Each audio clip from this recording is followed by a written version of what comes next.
to see what you're wearing. What fabrics are you wearing? Chooks is here. He can maybe comment and let you know what he would give it out of 10. We are hearing that the main stage programming is about to get underway, but I feel like we have a quick minute, and I'm going to ask him, give me very quickly, what do you think makes Africa unstoppable? I honestly think it's the people. You know, there's so much going on across the continent. At this event, of course, we're talking about the high-level, big topics, but on the ground, there's so many incredible initiatives and movements going on. And I just really hope that, you know, through events like this, they get the exposure they deserve. That's true. That's true. And you, Chucks? For me, I feel Africa is now. I think Africa is the future. There's a lot of things we have. We have the culture, we have the food, we have the fashion, we have the economics, we have the resources and everything that can make us become more relevant than what we are at the moment. So Africa is the future. Invest in Africa. And investing in Africa is a great segue because we are about to hear, I think the first panel that they're just getting ready to set up is a panel with the president of Sierra Leone talking about trade, talking about getting more investment into the country. Today, for those of you at home, we are also expecting to hear from the president of Senegal, the film director Ava DuVernay I heard was going to be in the house, and there's a lot of buzz about some tech CEOs. So we are going to have much, much more for you from the news desk. But now, we are just waiting for the main stage programming to get underway. What are you most excited about from today? I'm really excited for the tech conversations, to be honest. We are hearing that there are going to be a lot of tech CEOs. You know, that's what we're going to tell the people at home, but we're not sure exactly what is happening, so you will have to tune in for that. But there is a lot of buzz about AI, digital divide. Chucks, what do you find? Do you find that there is still a digital divide from what you're hearing, you know, in Africa and when you come here? Do you think it's a digital divide in terms of like AI and how that's changing things? Yeah, absolutely. I feel like the tech world is really changing now, and there's a lot of opportunities to utilize even in the creative industry. Like even for myself, I was actually trying to do a lookbook with AI recently for a design that I just created, that you can convert your sketches, that you don't have to go through the whole expenditure of shooting a lookbook. So there's a lot of innovation that is happening now. So again, the more we know, the better we can do, and the better we can utilize those resources coming out from Africa and African tech companies, not just the ones here. So again, the more I listen, the more I do my research, the more I find out about the tech industry. And also, I'm very excited about film because I feel like there's a strong integration between film and fashion also. Yeah. Yes. I'm hearing that Meta has been doing a lot with AI in fashion. Have you heard anything about that? Absolutely, there's a lot that is happening. I'm actually part of a design, I'm not supposed to talk about this, but I'm actually part of a design team working with a design company. Working with a design company from like end-to-end design process, from lookbook to, you know, like you can use prompt to create a design collection from an app. Yeah. So there's a lot of innovation happening, yeah. So I'm part of that design team, which a part of me is I'm a little not disappointed, but I'm a little surprised, but at the same time a little intrigued. But for what that would be, would that take away jobs from people? Because again, most of these innovations can reduce the workforce that you have to employ in the creative process. Right. You know, so again, in as much as I'm part of the design team, I'm also like, you know, questioning the sustainability of, you know, us as designers and the creative industry as a whole. Yeah. Wow, that's so interesting. Yeah. All right, well, we are going to be talking about all of this and much, much more from the news desk. So make sure you tune in and leave your comments for all of our guests. I am keeping a lookout for them. So far, I've only seen Tulasi say hi. I'd love to hear where the rest of you are watching from and what you're most excited about. But for now, we are going to head back to the main stage for the start of day 2 of Unstoppable Africa.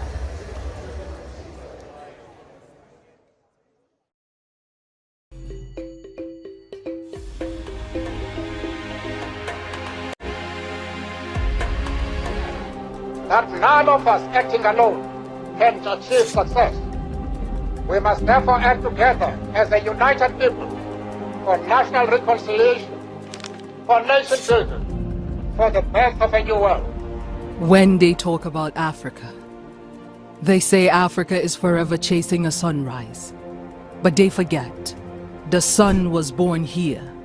It rose first on our soil, found its cadence in our drums, its glow in our gold, its pulse in the footsteps of our ancestors, trading across deserts, building kingdoms and charting stars. And still, the tales spun about us were narrow. Aid, crisis, charity. Africa is not a problem to solve, because we know that Africa is unstoppable. Today, we know we are the marketplace of tomorrow. Why trade our harvest raw only to pay a king's ransom for another man's feast? We must add value to copper veins, cobalt dreams, and iron will, and forge it into a bridge for our future.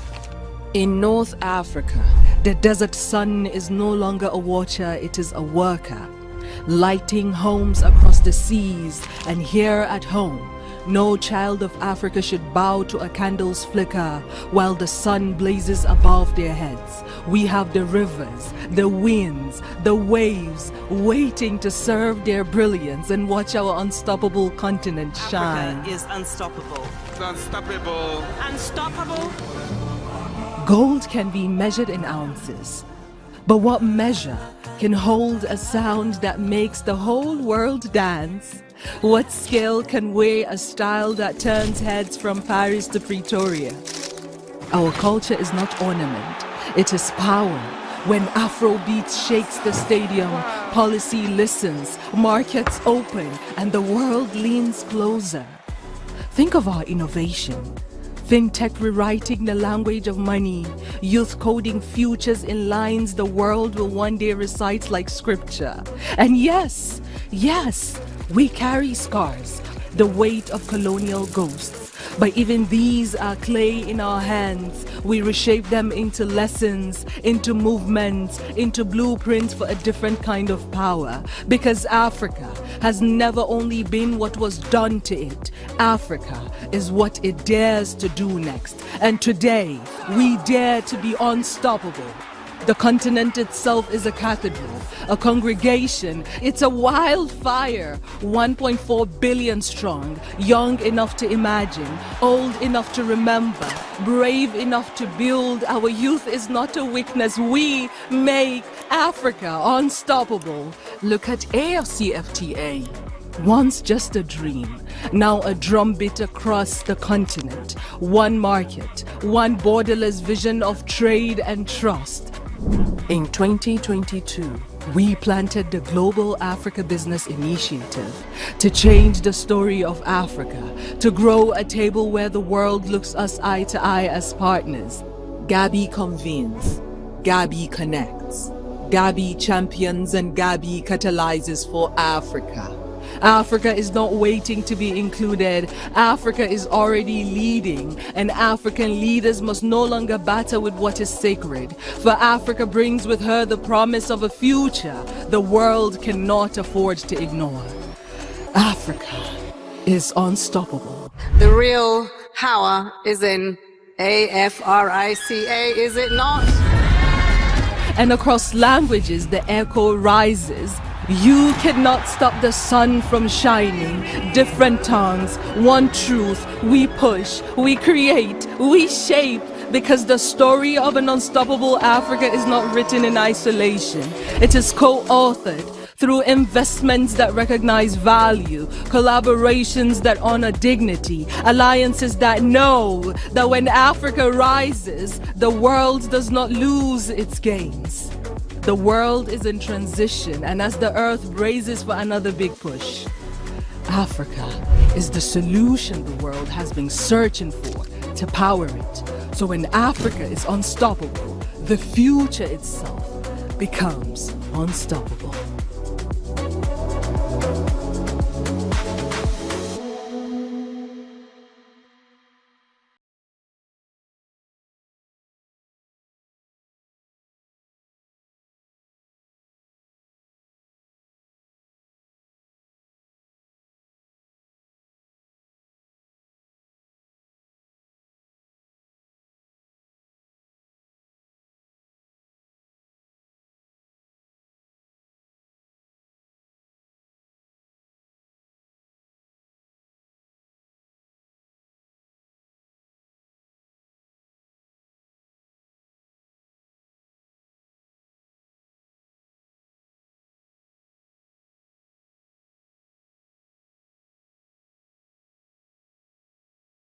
Ladies and gentlemen, Welcome to Day 2 of Unstoppable Africa 2025, powered by the Global Africa Business Initiative. Please welcome back your MCs, Ms. Folly Batibo and Mr. Larry Madowo.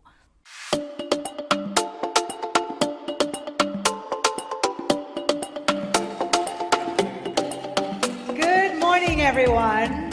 Good morning. Good morning. I see people in the room, but I don't hear them. Can we try that one more time? Good morning. Much better. Fantastic. That's Much what I'm better. talking about. That's Probably what I'm been a talking long about. night for some of them. I saw some of them on this dance floor last Yes. night, so I know it was a long night. Good morning and welcome back to Day 2 of Unstoppable Africa. We hope everyone is recharged and ready. Are you? Good, because we are, and today promises to be even more inspiring. Yesterday we focused on shaping markets and trade and industry, and today we're turning up the energy as we spotlight bold new alliances, take a deep dive into Africa's digital transformation, and celebrate the unstoppable force of sport and creative excellence across the continent. Absolutely. Day 2 of Unstoppable Africa is where the magic truly happens. But what a day yesterday was. Oh, Larry. yesterday was incredible. It was incredible. Let's take a look at yesterday's highlights, shall we? Let's do that. All right.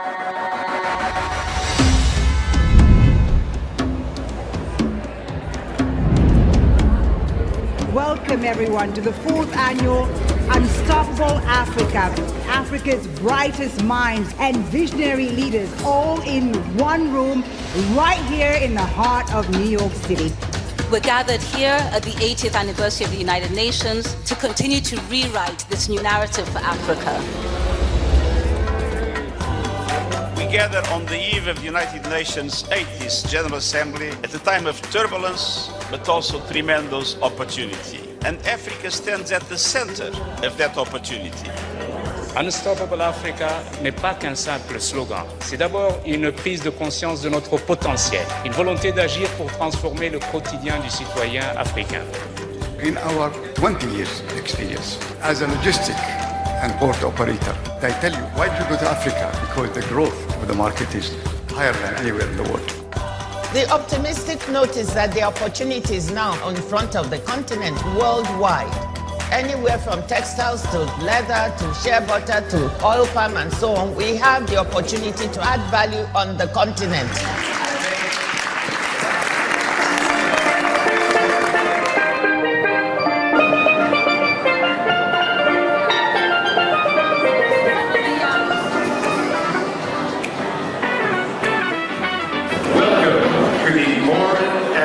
Designers Unstoppable Africa Fashion Show.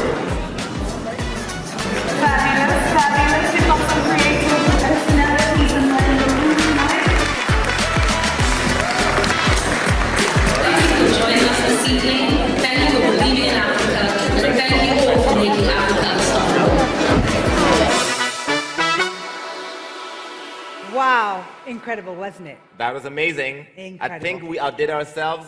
Okay, you a can round clap. of applause, yes, to everyone who put together a fantastic day 1. But day 2 is going to be amazing. Day 2 is going to top that. Can you believe it? Yes, we intend to.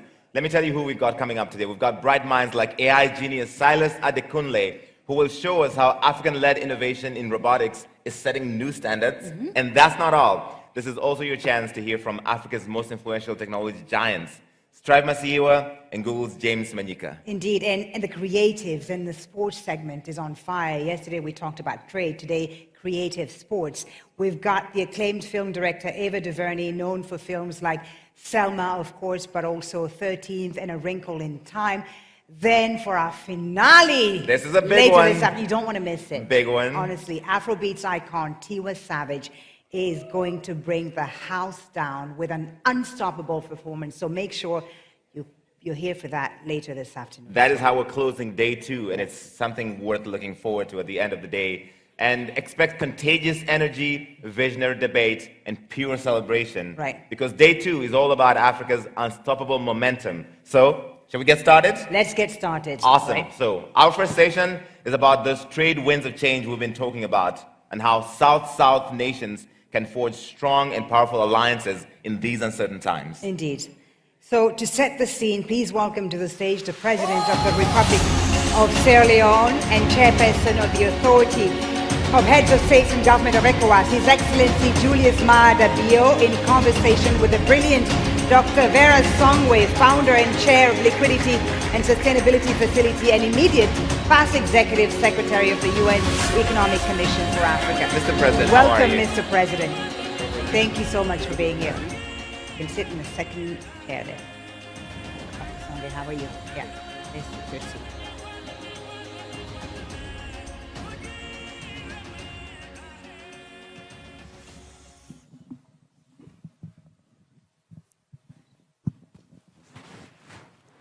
Good morning, everyone. Good morning. Wow, what an impressive day yesterday. I hope you all had a very good rest, and it's a pleasure and an honor, Mr. President, to have you here, of course in your capacity as President, but also in your capacity as head of ECOWAS. ECOWAS, of course, today is one of the biggest, most populous regions of the continent.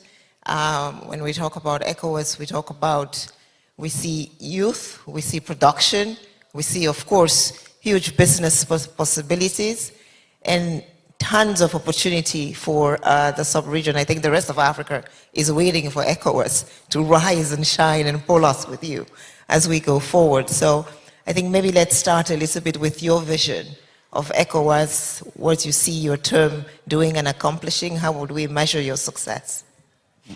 Thank you very much, and to the organizers of this occasion, I think I want to say a big thank you for this platform. ECOWAS is 50 years old, and we still have quite a lot to achieve. And I think what we want to do is to take advantage of what is available now, the demographic dividends that we have in the region, but also the critical minerals, quite a lot of that in our region, and how we can leverage those to provide for the basic needs of our people, of our community. From Praia to Lagos, that whole coast is ready, and what is needed is actually the leadership, how we translate these enormous advantages that we have so that our citizens can live above board. Thank you. I think you mentioned three important things: the demographics of the ECOWAS region, the critical minerals. I'm going to come back to critical minerals a lot. The United States has just established that 50 minerals are the most critical. In your own country alone, there are about 7 of them there. In all of Africa, we have 24 of the 50. We are now seeing recently countries like Indonesia that have decided to move on and to begin to transform their own minerals, going from 10 times the resources that they can achieve. Today, Africa is about to explode on growth, but we have to have a base for that. How do you see ECOWAS maybe working together under the AFCFTA? I think it's the most celebrated, and probably for my sins, some of the work that we have done is, how do we begin to break those boundaries so that the technology that we see, the minerals that we have in Sierra Leone could help power today what is the largest refinery in the world. The Aliko Dangote refinery needs your minerals to be able to do better, to be able to move forward. How can we make that kind of trade work even better and more seamless? For me, I am a people-centered leader. I believe that in all of what we have, including the critical minerals, the people are the most important, and we must invest in them and make sure that they have fit-for-purpose education that makes them more rounded in terms of their knowledge base. They are the ones, especially the creativity and energy of our youth, can only be properly tapped into if we invest in the youth of our continent, especially the sub-region. So for me in Sierra Leone, what we did was what we have called human capital development. 22% of our budget goes to education, and we have declared free quality education Guys that do STEM courses can have free access to education from primary till the end of university. And it is this sort of preparation of our human resource that will make us leverage the many advantages that we have. Of course, we need to pre-position the sub-region in such a way that by the time the AI gets to maturity, we are not only going to be consumers, we are also going to be participants in that revolution. We have always been at the receiving end of most of the global revolutions that have taken place. And this time round, we have some of the advantages, and it is our place as leaders, not only as leaders in government, but also we should collaborate in a big way with the private sector, and even collaborate outside of our region with Asia, with CARICOM, with the other parts of the world, so that we can better use these opportunities that we have. We spoke about, you touched on critical minerals, and you say you want to talk quite a lot about it. It's an exciting development that we have quite a lot of those. The governance is what is important. How do we structure our deals with those that have the wherewithal, and in terms of the legal framework, but in terms of also how we add value to them. And that value addition must be done in Africa. That value addition must be done in West Africa. We have already started that conversation. We are in deep discussion with Seneca. They are producing gas. We are producing a lot of iron ore. And in one mine alone, we have over 13 billion tons of iron ore. We want to see how we can work together and use their gas and use the raw material of iron ore and produce iron metals in Sierra Leone. And we are in discussion. That is how we are going to benefit. It's good to look outside, but it's now time, from what we know that is happening in the world, to be a little selfish and look inside. Because the youth that we must cater for them. If we don't, they are going to bring us down. We should not only invest in them, but also make sure that our economies expand enough to absorb them. No, fantastic. I think that's a fantastic round of applause. Particularly, I think my next question was going to be, as head of ECOWAS, could we expect maybe that all the ECOWAS nations come together and have a standardized, at least framework law, which agrees and allows for sharing of the use and the value addition of our minerals, so that we begin to do exactly what you're saying. So you're ahead of me there. So really, congratulations. I think we really want to, it's good to talk about the AFCFTA. It's even better when we see it in action. And I think that what you're doing with Senegal and Mauritania, pulling together their gas to be able to transform your bauxite and your iron ore, is really fantastic news as we go forward. But hopefully that we can see the next time when you come that we're doing this with all of the West African sub-region moving forward and pulling that together. I wanted to talk a little bit and maybe just open up. I know that there's going to be a big announcement this, later on AI and artificial technology, but there is also the request for our youth to have access, of course, to telecommunication services and how that will work and how we do open skies. The big conversation today is about data and data protection on the continent. I don't know if this is a discussion that ECOWAS is having. I know Strive is going to come on the stage and tell us all the amazing things that we're doing with AI. So I think Africa is moving in step with the best in the world, and congratulations, I think, to Strive and the work that he's doing with NVIDIA. But how can we and you as leaders make sure that our youth has enough of an open platform, enough access to the technology so that they can also participate, but that you can regulate the information exchange? The biggest problem in Africa today and in West Africa, I'm sure, is that our data is being used abroad, it's not being used on the continent. What is ECOWAS doing about that, and what is your strategy? We have to catch up, and as quickly as possible. In terms of data protection, that West Africa is lagging behind, I must say. In Sierra Leone, we have moved quite a lot in that direction, and we hope to share our experience with the rest of West Africa. I believe that, again, the infrastructure on which that technology is going to run is important. And in most of our countries, we have the basic that is available in terms of digital infrastructure. We must pay attention to digital infrastructure as we have spoken about physical infrastructure in terms of roads, bridges, airport, seaports, and so on and so forth.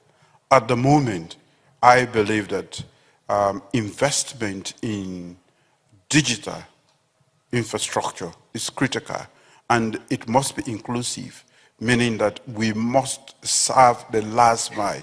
Every corner of our country must have, be able to access this infrastructure, so that, because when the technology is available, they should ride on this to even serve the last farmer in the country. So there is need for investment in that regard, and there is need for investment in education. I spoke about fit-for-purpose education. That is the type of education that will place us ahead of the curve. That which is going to make sure that our youth have the right knowledge and skills. They are going to lead in this one. Some of us will be obsolete very soon because we are not able to catch up with most of what is happening. But they are fortunate enough to be native technologists. So we should invest further in them. And this is why human capital development is at the heart and center of everything that is going on. Call it beneficiation, call it integration, call it security. We must address human capital development on the continent, especially in West Africa. Fantastic. I think that's part of the conversation that we want to have is, of course, I cannot ask the question without talking about, when you talk about human capital development, gender, and what we are doing, particularly in the STEM and the female, making sure that there is more women that are also benefiting from both the AI, but general human capital development. So let me just ask you your strategy for girls' education, universities. What are you doing on that agenda? I know you have a strong, and every time you talk to me about that. So maybe just an opportunity to tell us a little bit about that nexus of the work that you're doing. We are very bullish about making sure that the women are part of everything that we are doing. Inclusivity, especially gender. We've passed a series of laws that support, create the enabling environment to be part of what we are doing. I spoke about our STEM policy, which allow girls to go to school till the end of university without paying at all. And as a result of that policy, for the first time in nearly 200 years of our university's history, we had more women applying for engineering than at any other time in its 200 years history. It is impossible until it is done, and the president is doing it and showing us that it is very possible. I think when we talk about women on the continent, it is not, it's not even possible to talk about it without talking about the risk and the vulnerabilities that many of our women face, particularly in West Africa today because of conflict. So maybe, again, as leader of ECOWAS, one of the things that we want to talk about, and I don't know if Binta Diop is here, but of course the DSG yesterday, I'm sure, spoke about it, but they've been leading this campaign around sort of women, peace and security, and trying to make sure that peace is the undertone and the fabric of what Africa should be for its women, for its youth, and of course for all of its population.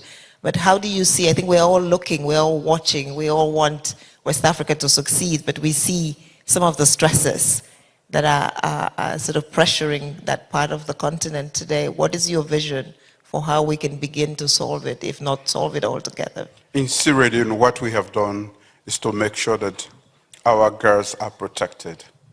When you talk about women of substance who are going to be a meaningful part of national development, you have to nurture them. We have put them in a special category wherein the state itself is involved in making sure that girls are protected. We have the Prevention of Child Marriage Act, which has come into force. We have special laws. We have made penalties even stiffer. For rape, I had to declare a national emergency on rape. And now we have established a one-stop shop in most parts of the country wherever there is an incident, you only go there and you get all the necessary support from psychosocial to medical and all of that. So, and the punishment is stiffer now. So there is a risk.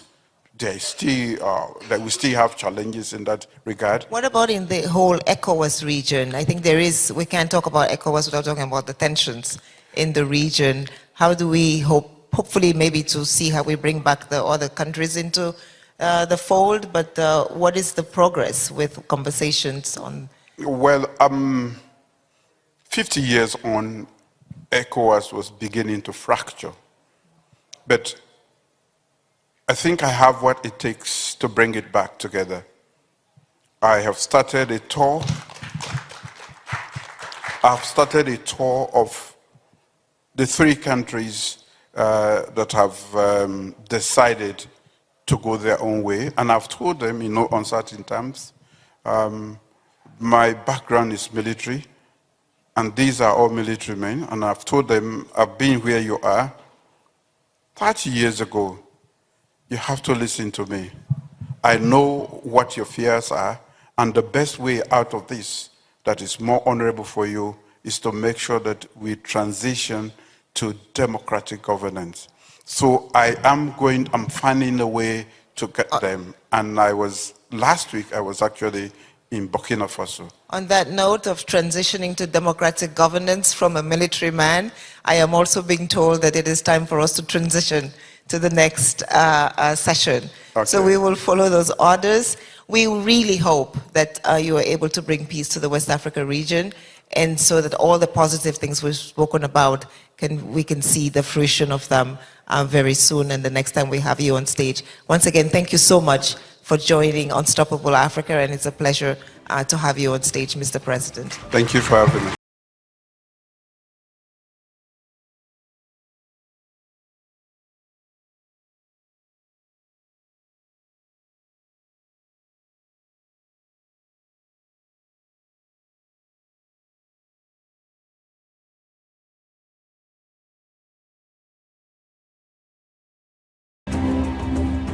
Thank you, Your Excellency, President Julius Maada Bio and Dr. Vera Songwe for those invaluable insights. Ladies and gentlemen, we now turn to an incredible panel of experts.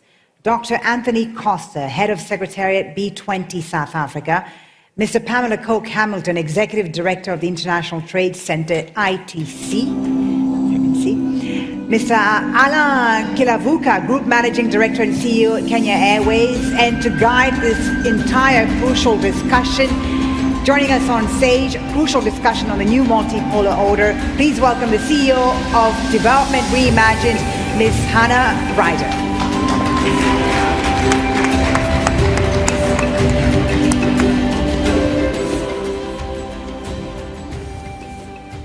Okay, I'm going to do another good morning, everybody. Good morning. Okay, so we are here for a discussion in particular on South-South cooperation and Africa's agency in South-South alliances. quite often we think about Africa's partnerships with other countries from the other country's perspective. You know, it's always, what does China want? What does the US want? What does the Brazil want? Today we're thinking about it from the other perspective. And we are also going to be thinking about it and talking about it from a business perspective. So we have three amazing panelists to help us think through these issues and how Africa can get the most from South-South alliances. And I'm going to ask Pamela, you first, as head of ITC, International Trade Center. We are being encouraged to diversify our relationships and to move and work with more South partners. Do they really offer that much? Should we still be looking at US, Europe as much, or how much do Global South partners really offer the African continent? Thanks very much. It's great to be here. I always like to be at Unstoppable Africa. I love the vibe, love the music, love the energy. First of all, let me just say this. The issue of South-South alliances and South-South trade is not new. This has been well over 50, 60 years. Frankly, it began as early as when we were all in the pre-independence, post-colonialism movement, and it started then. The issue of South-South investment and trade is critical, and it's something that we have to really understand and take more seriously. There have been traditional mechanisms set up for decades, some centuries, let's put it that way. But right now, if we look at the context within which we are currently engaging, the need to diversify markets, alliances, and investment flows has become even more critical than ever. Because we've seen what has happened with respect to the tariffs, with respect to the fall in ODA, with respect to the shuttering of particular modes of delivery. And so it becomes incumbent on Africa to ensure that the investment that is coming in also benefits Africa in a very clear way. So we're looking, for example, at investments from places like Korea, UAE, South America. There are linkages that can be made on the critical raw materials with South America, which nobody talks about. There are linkages which are going to be made with Korea, Indonesia, other countries with palm oil and other parts of the agribusiness food chain. In other words, Africa is not a recipient. It's actually the center, and I think it's a mindset issue. Africa needs to not believe that it is asking. They want it. I mean, Africa needs to understand that it's the prize. You know, like a girl, yes. You're the prize. They want you. We're the prize. Yes, absolutely. And so, if they want you, then they have to understand that there's a price and that there is something that can be gained from this alliance. Mm-hmm. So I'll stop there. Alan, is this your experience with Kenya Airways? You've been expanding routes. You just negotiated something with a renegotiation with China into more cities in China, more cities on the continent. Do you feel that we are, as Africans, making the most of these new partnerships? How do we do that even better? Can we be the prize? Yeah, so good morning, and very nice being here as well. So the question is, are we making the best of this opportunity? The answer is no. We can do a lot better. 40%, 45% of traffic, at least air traffic, comes from Asia, larger Asia, Far East Asia, either to Africa or through Africa. There's also a corridor that comes from Asia all the way to Latin America, which has to come through Africa. That is the shortest and cheapest route to follow. So that route is very easy to develop, much cheaper to develop, and will increase and encourage trade between the Far East and Latin America. So Africa has an opportunity to create a hub that supports the growth of the South-South trade ties. particularly from Asia to all the way to Latin America. So no, we are not taking full advantage of that. And one way of doing it, which is one of the big themes that we'll be talking to, is how do we as Africa approach this market in a more integrated manner? And that meaning that how do Africa present this bride that Pam was talking to, this bride, for it to be more attractive, it has to be more unified. That way it's more healthy. That's way it's more attractive.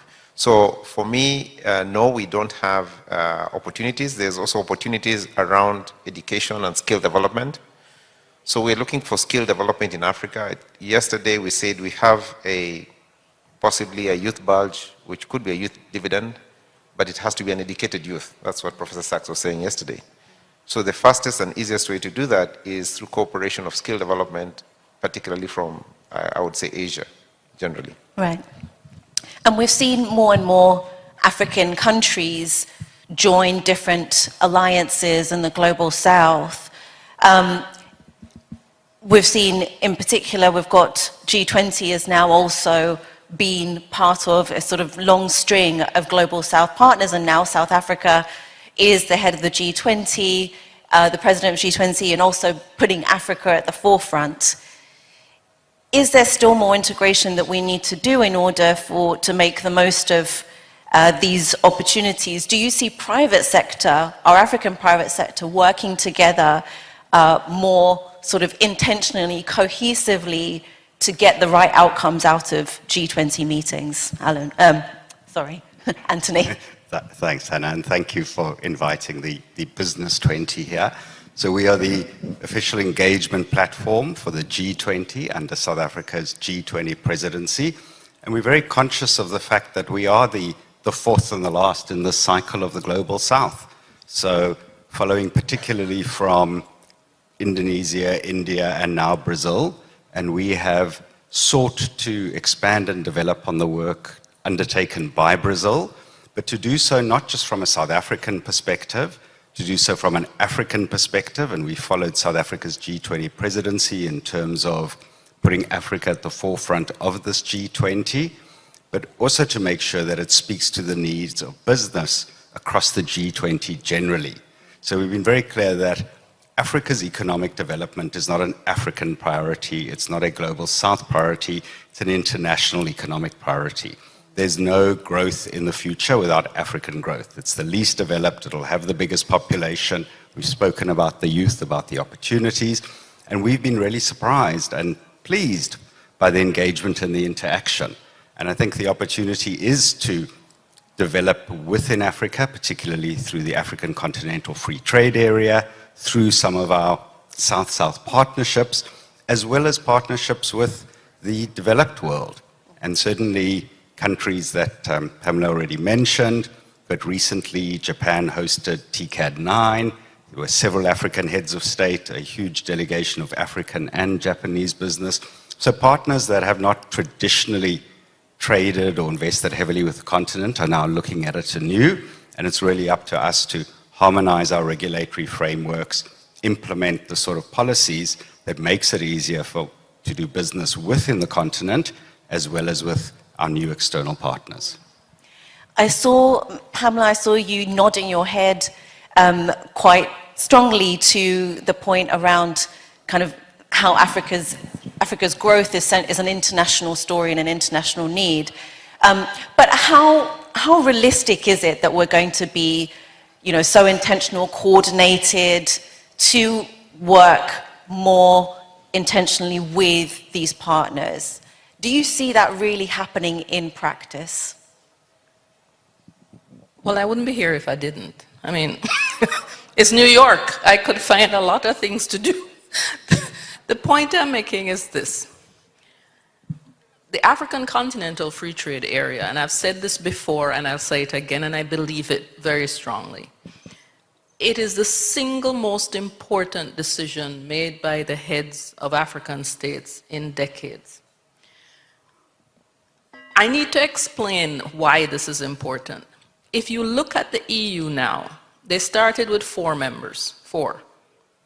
They're now at 27. There is no single EU country at this moment that would have the power that the EU has collectively in global trade or in global engagement. It's more than just trade, it's geopolitical power. It is presence, it is reach, and it is dictating how other countries and alliances engage with you. And so the AFCFTA, if it is operationalized in the way that is envisioned, will not just transform intra-African trade, which is 15% at the moment, which is nothing. It will transform African engagement with the rest of the world. It will begin to dictate the terms of trade for critical raw materials. It will begin to dictate how things are done in terms of not just investment, but value addition and exports. It will change the entire trajectory of how Africa engages internationally. But do we need more success stories in terms of, let's say, the AFCFTA or even the single air transport system? Do we need much more of that understanding about how it matters at a practical level? Could you give us a little bit of that, Alan? Yes. So first, I wanted to ride on to what Pamela has said with regard to how FCTA, how critical it is, and not just how critical it is, because FCTA is in a framework of the Africa Agenda 2063. So one of the flagship projects is FCTA, and to actualize, I think, what did you use? You said operationalize. Yes, it's a very hard word. So to operationalize this AFCTA, there are things that need to happen. So, for example, the movement of people within Africa, one of which is, you just mentioned it, the single aviation air transport market. So liberalizing the airspace in Africa. So maybe to operationalize either of them, it needs to be in biteable chunks. She said, for example, the EU, you had 3 members, you said? 4 members, and build it up. So when you talk about liberalizing, for example, of freedom of movement of people, maybe have it in the biteable chunks. We already have the economic blocks, East Africa, ECOWAS, and so on and so forth. Have them done in that way before you roll it out. Because you have 54 countries which have many different languages, different currencies. The complexities just build up. So for you to register successes quickly, then it should be done in biteable chunks. And we in Africa have been accused of too much talk and less action. So if you want to have action quickly enough, then have it in biteable chunks. And yes, it is true that once you have this functioning projects, it is easier for you to negotiate with other trade partners. Anthony, do you see these stories being told and the understanding of the AFCFTA even coming, the impact of the AFCFTA coming through at forums like the B20 or the G20?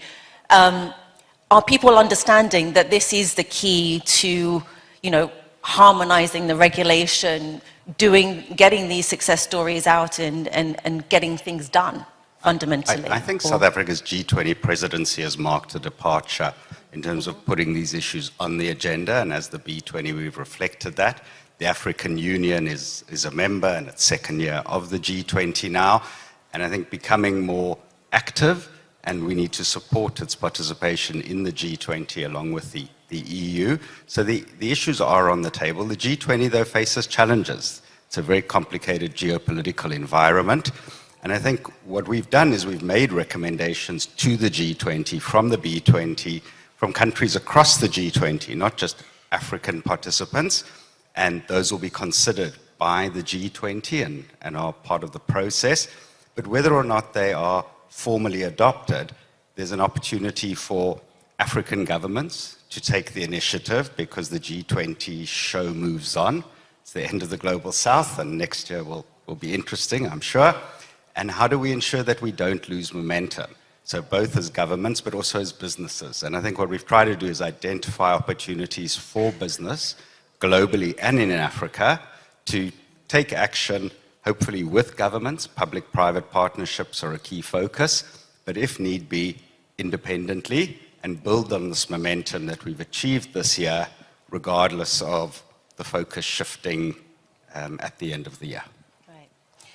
And many times, a lot of the time as well, in terms of some of the geopolitical challenges or the way that geopolitics is set out, quite often it feels that maybe African countries, we're seen as a sort of, we're just moved around versus all the other partners. Do you see that dynamic changing at all in the B20 or the G20 with South Africa's presidency?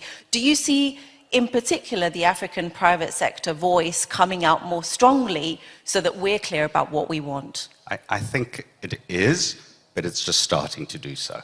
There's an opportunity to do a lot more, and an opportunity to use other fora, such as BRICS, the African Union, regional bodies, ECOWAS, SADC, etc., to develop these sort of interests, and for the private sector to engage more with the public sector.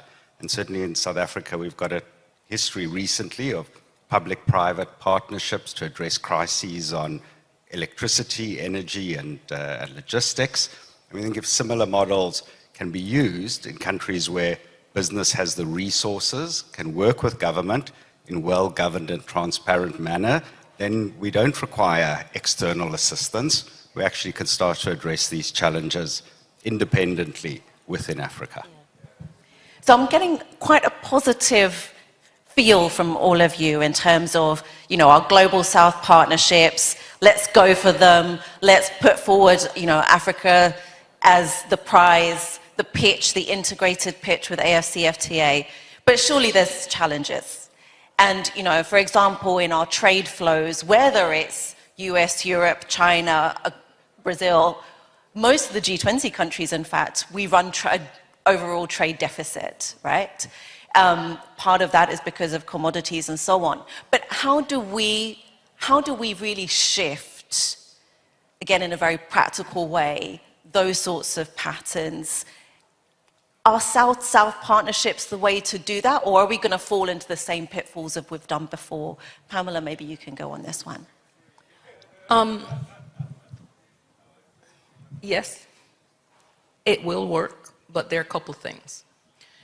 We have to look at the issues of the barriers that exist within Africa itself. The tariffs and the non-tariff barriers between African countries are frankly unbelievable. It's the fact that I was at the IATF in Algeria week before last, and there were people on the flight from Rome with me who came from Ghana, who came from every other country in Africa to get to Algeria through Rome. We have problems with that. That's a key issue, the connectivity issue. The third issue is investment. Ensuring that we have the kind of investment infrastructure that allows the investment that is needed to come in and to permeate. And then the fourth is, and I think it's taken for granted a lot, the digital infrastructure that now forms the basis of all international trade is not just something that we talk about nicely. It is a fundamental prerequisite to the modern trading arena. And so Africa has to, the penetration rate for connectivity in Africa is 18% at the household level. Business, pretty much okay. But the connectivity has to be addressed because there's no point talking about digital if people aren't connected. And then, of course, the electricity issues. So there are a myriad of fundamental infrastructure issues, both soft and hard, that need to be addressed across the board. But this is where the private sector comes in. They're the drivers, and they have the voices of the governments. They need to be the ones to start pushing hard on certain fundamentals that are needed to transform the economy. Alan, I'm looking at you. Is the private sector ready? I mean, so I'll give you a bit of context. In China, there's this saying, which is 政府大胎，产业企业, which is, it means that the government sets the stage and the private sector plays the drama. On our continent, is it really the other way around? Because governments often change with 5 years, etc. Is it that the private sector is going to be setting the stage and the government play the drama because we can have that long-term vision and that private sector plan? Do you think that's the means to which we shift our engagement with other partners? Yeah, I agree, yes. I think that's a means. One of the challenges that I see there is that, Africans are very polite, even the private sector. So they don't demand, they don't draw a line and say, this is what we want, or else. So because of that nature, and that's why you asked a question around, so you're talking about private sector, and should they lead the way? Yes, they should, and they should be more assertive and demanding.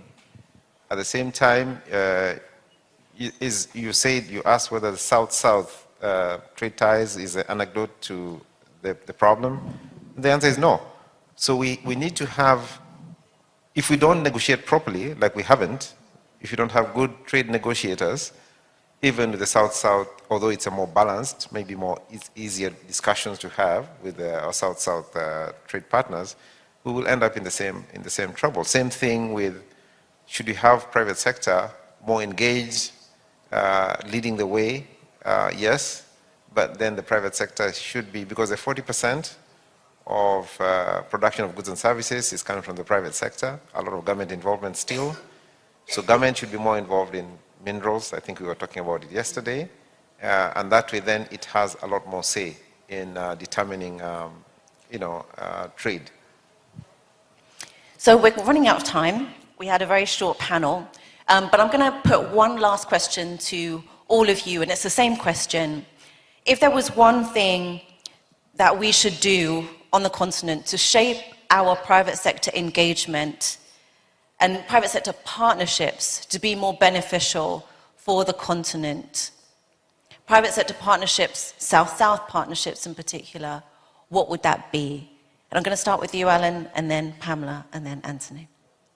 No, I'll take the example of in aviation.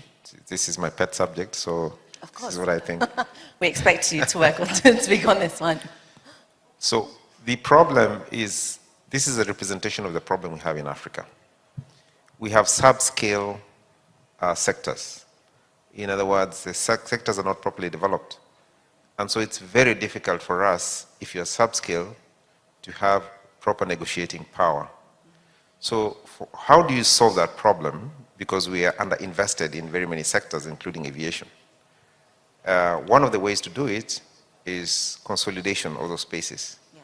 So in aviation, for example, we move backwards. We used to have, until 2022, we used to have lots of integration within the sector so that it was scalable enough and can negotiate better. Yeah. Now we have a lot of fragmentation. Now with the Africa Continental Free Trade Area, with SATAM, and many others, flagship, what that demands is, it demands for consolidation. Africa has to come together. Alone, we will not succeed. I think like yesterday, the reason why China and India is succeeding is because they're very integrated. Now, if you go 54, or even, doesn't matter, even if you're in sub-regions, you will never be able to properly negotiate a good deal. So private sector, public sector, Africa has to, by necessity, come together so that they can scale and negotiate. Consolidate, number one. Pamela. Invest in re-education of the youth and re-education, frankly, throughout our old education system from the colonial days. We have to reinvent education for the 21st century. What we're teaching children now is not going to take them where we need to go. Okay. Okay. Sorry. Reinvest in our youth. Anthony, you have the last word. Very quick word.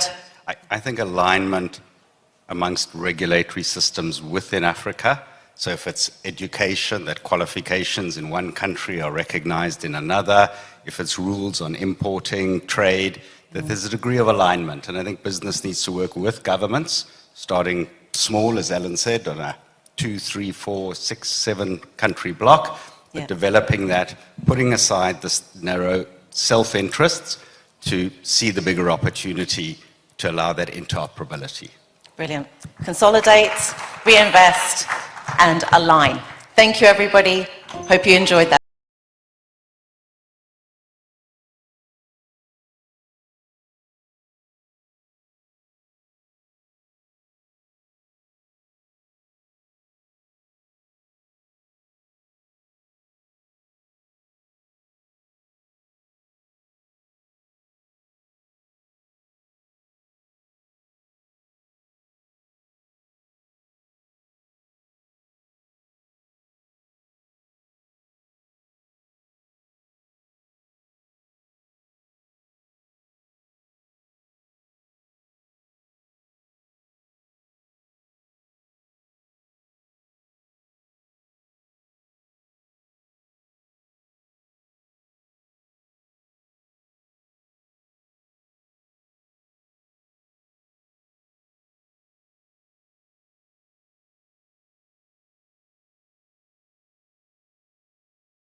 Corporal in Alabama, tell me what that training was all about. Sir. So that training was me building my leadership skills.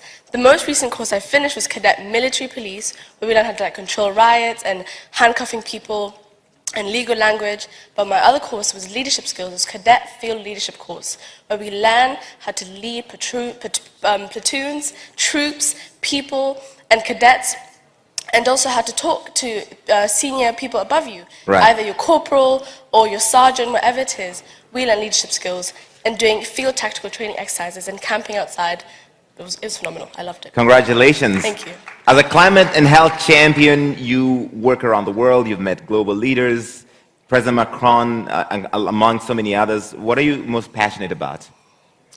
I'm most passionate about building leaders of today through entrepreneurship, using AI and digital skills, using leadership training for the military, building them spiritually in whatever religion that they follow, but building the leaders, because this is the generation that will be running Unstoppable Africa. She's only 15. A big round of applause to Eliane. Take it away. Thank you, Larry. Thank you very much. Good morning, Unstoppable Africa. There we go. Yesterday, the energy was there. I mean, I know for the people that were at the gala dinner, you guys were dancing. I had to leave because I had to sleep. So, the next speaker is perhaps the best person to imagine a course for Africa's future in the global AI race. We are talking about building our own infrastructure, nurturing our own talent pipelines, and shaping inclusive, homegrown AI solutions for the world. The visionary founder and executive chairman of eConnect Global and Cassava Technologies, please welcome Mr. Strive.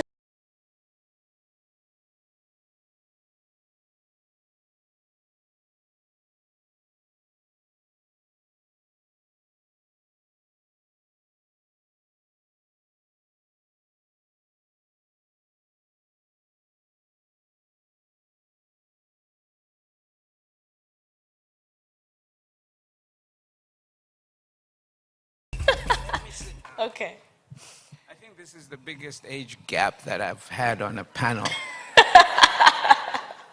Oh my God, thank you.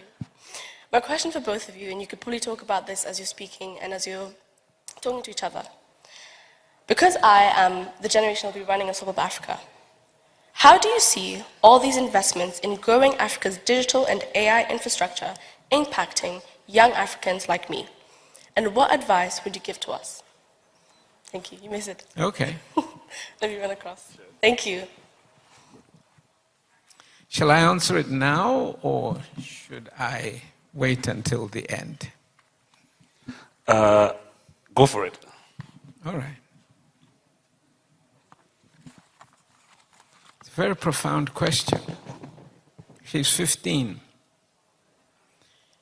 The life that she's going to lead, to live and work in, is the world of AI. You know,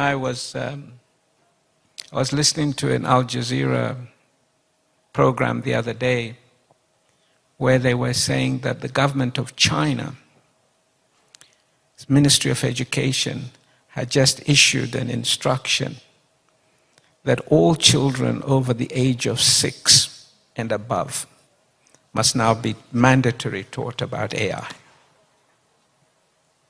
That is the world that we're about to enter. But another interesting report I listened to the other day was when you and I visited OpenAI in San Francisco. And they told us a very interesting story. They said, you know, which country in the world has the highest adoption rate per capita of ChatGPT? Kenya. It's Kenya.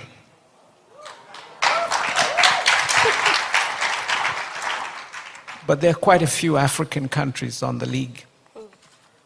And they were as curious as I was as to why Kenya, Africa.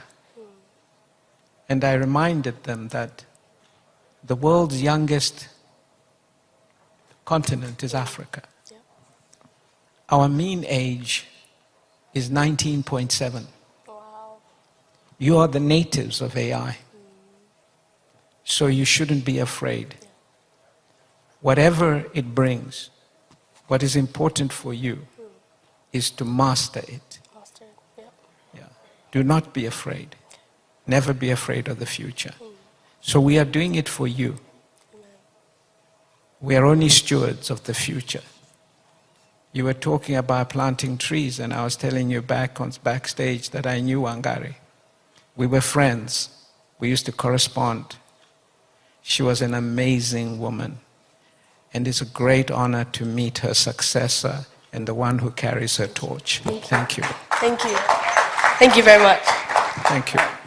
All right. Thank you very much, Elian. Rarely do you get an opportunity to sit in front of a big crowd with your boss. I think I'm blessed enough to be sitting here with my chairman to take you guys through some of the work that we're busy with within the AI realm. A couple of years ago, with some people who are with us today, I will call upon Ambassador Philip Thigo, a good colleague of mine. We were discussing a lot about AI infrastructure. After the launch of ChatGPT in November 2022, the question that was on our mind was, where does this leave Africa, and where will we be going beyond the launch of ChatGPT?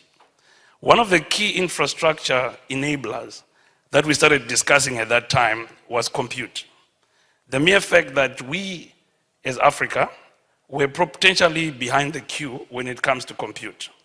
So I would like to pose a discussion question today to my chairman so that he can take you through some of the journeys that we have traversed as we look to solve for this problem.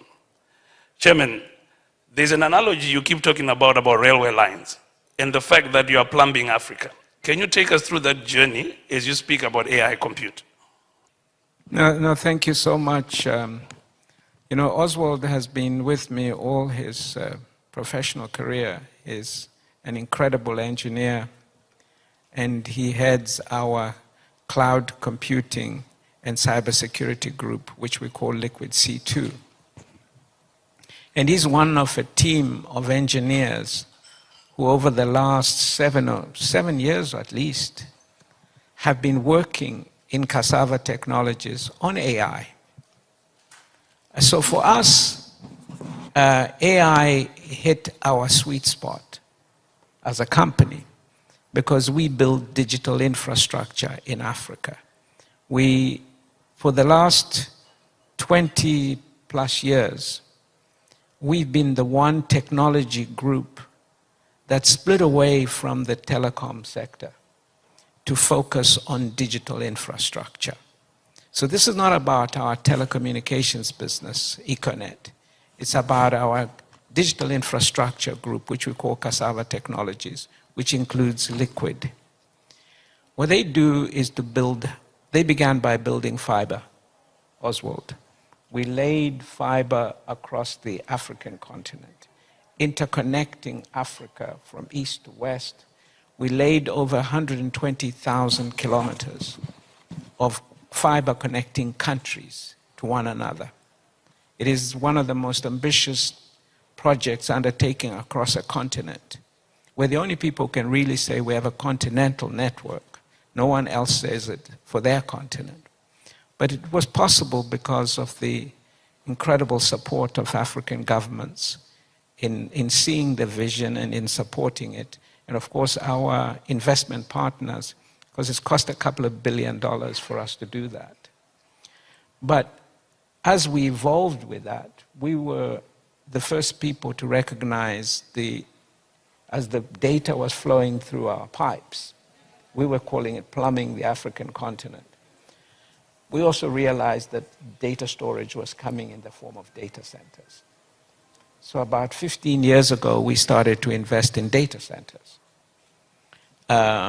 So we're not new to the data center business. And we started to put in these what they call hyperscale facilities to support the likes of Google, Microsoft, AWS, these big tech companies as they came to put their services on the African continent. So you deal with us on a day-to-day basis through your providers. But of course then AI, we saw the sweet spot of AI as being that the training of these models and what they call the inferencing, as it comes to Africa, we would have an opportunity to host these activities within our data centers. But of course, it would require a completely new kind of data center. So that is what we've been developing. Thank you very much, sir. I think just to also add, it's been a journey for us. And the guys who joined us in Kigali a couple of months ago, where we announced Cassava AI, I think the vision that you see in the map at the back here tries to elaborate what it is that we are building. The AI factories is the new term that we're going to learn as time goes on. Every other factory that we see today, it has raw materials that come into the factory and we've got products coming out. The question out there is, what is an AI factory? An AI factory is a factory where data comes into the factory. This is structured data, unstructured data, and the output is intelligence. And what do we use the intelligence for? The intelligence that we get out of the AI factory is the one that drives business efficiencies, productivity, and we create products. So as we go on this journey, we're taking all of us along. And ever since we announced in April in Kigali, we have managed to set up most of the infrastructure, and we've got a go-live date in November where the whole of Africa is going to be able to access this infrastructure. We've been working with startups, some of them like Awari who are in the room, Kuala who are in the room, Bambo AI. So we are supporting the tech ecosystem across the continent. This infrastructure is for the continent. But I just want to take it back again to my chairman here. And let's talk a little bit about how we have built this, leveraging on other partners on the continent and globally, and where we are right now. I'll hand it over to you, sir. Sure, thanks. Thanks, Oswald. Well, look, what we announced, as you will recall, we made the announcement that we had signed an agreement with NVIDIA, the US tech giant, to build 5 regional centers and install GPUs. Now, GPUs, as many of you know, is really the fundamental building block in processing artificial intelligence. And NVIDIA are the world's most valuable company right now at $4 trillion because of their having this unique product called the GPU, Graphic Processing Unit. Right now, before our project, Africa had only 80 GPUs. We signed an agreement with NVIDIA for 12,000 to be installed in 5 regional centers, which act as the focal nodes for the whole continent. Let me tell you, they're quite expensive. They're quite expensive. And so we've had to mobilize capital, we've had to mobilize partners. But I'm pleased to say that the first one goes live at AfricaCom in November in Cape Town.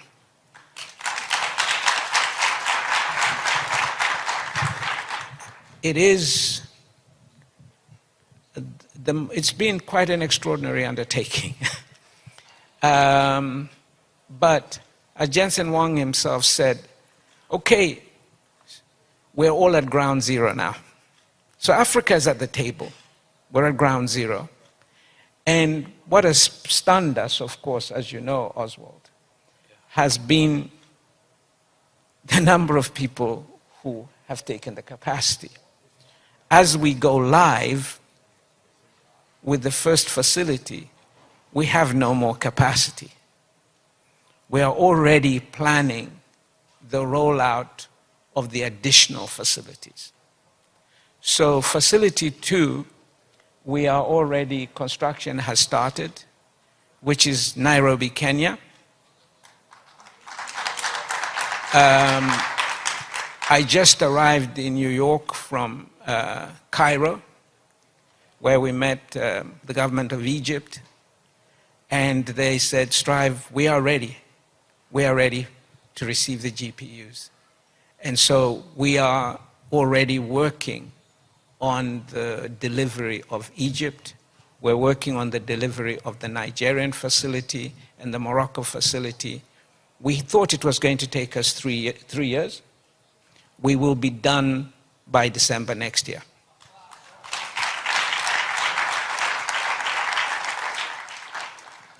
Thank you very much for that. One of the things that we have learned during this last 6 months is the fact that there's a number of problems that exist on this continent, and we need not let go of that opportunity of developing solutions to address our challenges on this continent so that we can take charge of those opportunities. Some of the services that we're looking at based on this infrastructure we have set up, it spans from what they call a GPU as a service. This is a model where you can rent this capacity and then you can utilize it for training, fine-tuning, and inferencing. A lot of startups on this continent in Nigeria, Cameroon, Egypt, Ethiopia, they are very active when it comes to the AI infrastructure. We met a gentleman from a company called Grok, not Elon Musk's Grok, and he told us that there's over 20,000 African developers and startups that are very active on the global compute infrastructure that is not on our continent. What that means is when this infrastructure is available, we have an opportunity to develop solutions and services using the GPU as a service model with some of our startups, our researchers, our enterprises, including our governments. The other area we're looking at is what we call AI for development. We have to address the challenges in education, agriculture, and also in healthcare. AI has a multiplier effect and a huge efficiency gain in some of those industries where all of you guys in the room, you're being called upon to find ways of building these skills, this capacity, and being able to take charge of some of this infrastructure that we have set up. The other area we're looking at is what we call the AI cloud. This is a sovereign cloud that is resident in a country because some of the smaller countries might not have the capacity of the larger hyperscale data centers. So we are also solving for sovereign nations as we go along.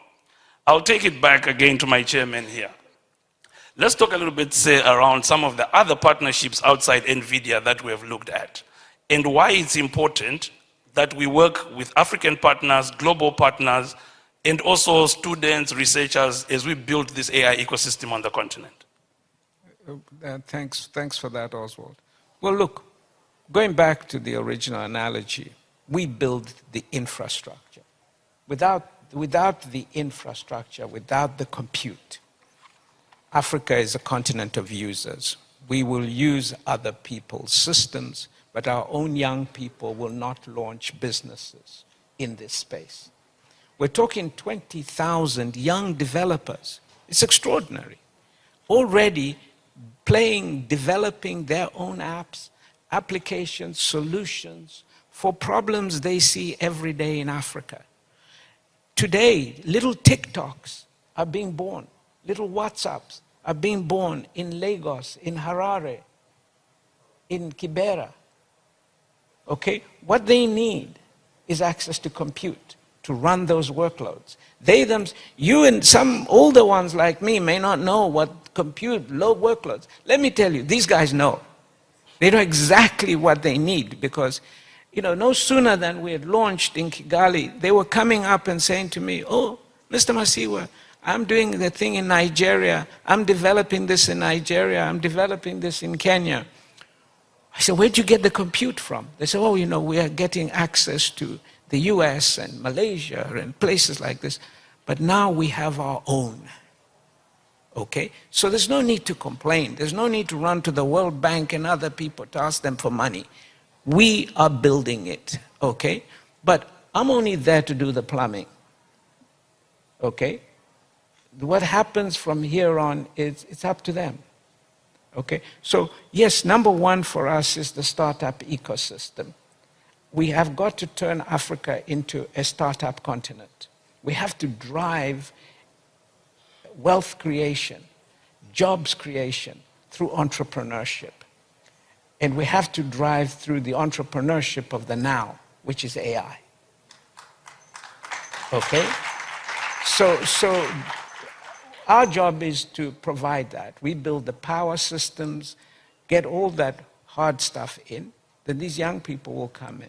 But of course, AI opens up opportunity for incredible productivity gains for existing businesses. Most of our capacity has been taken up by banks. I mean, I won't mention the bank, but one South African bank had 75 AI computer engineers already hired. And they said, how much capacity do you have? They threatened to take all the capacity. And we said, no, slow down. You've got to share. And so the banks, the telecom companies, your mobile operators, they can now run workloads that will improve services, that will improve the capacity on their networks, allocate their network resources better, improve customer services, okay? All these things are now being enabled, and we're having those kind of conversations. But as you mentioned, we've got to build a lot of structures here.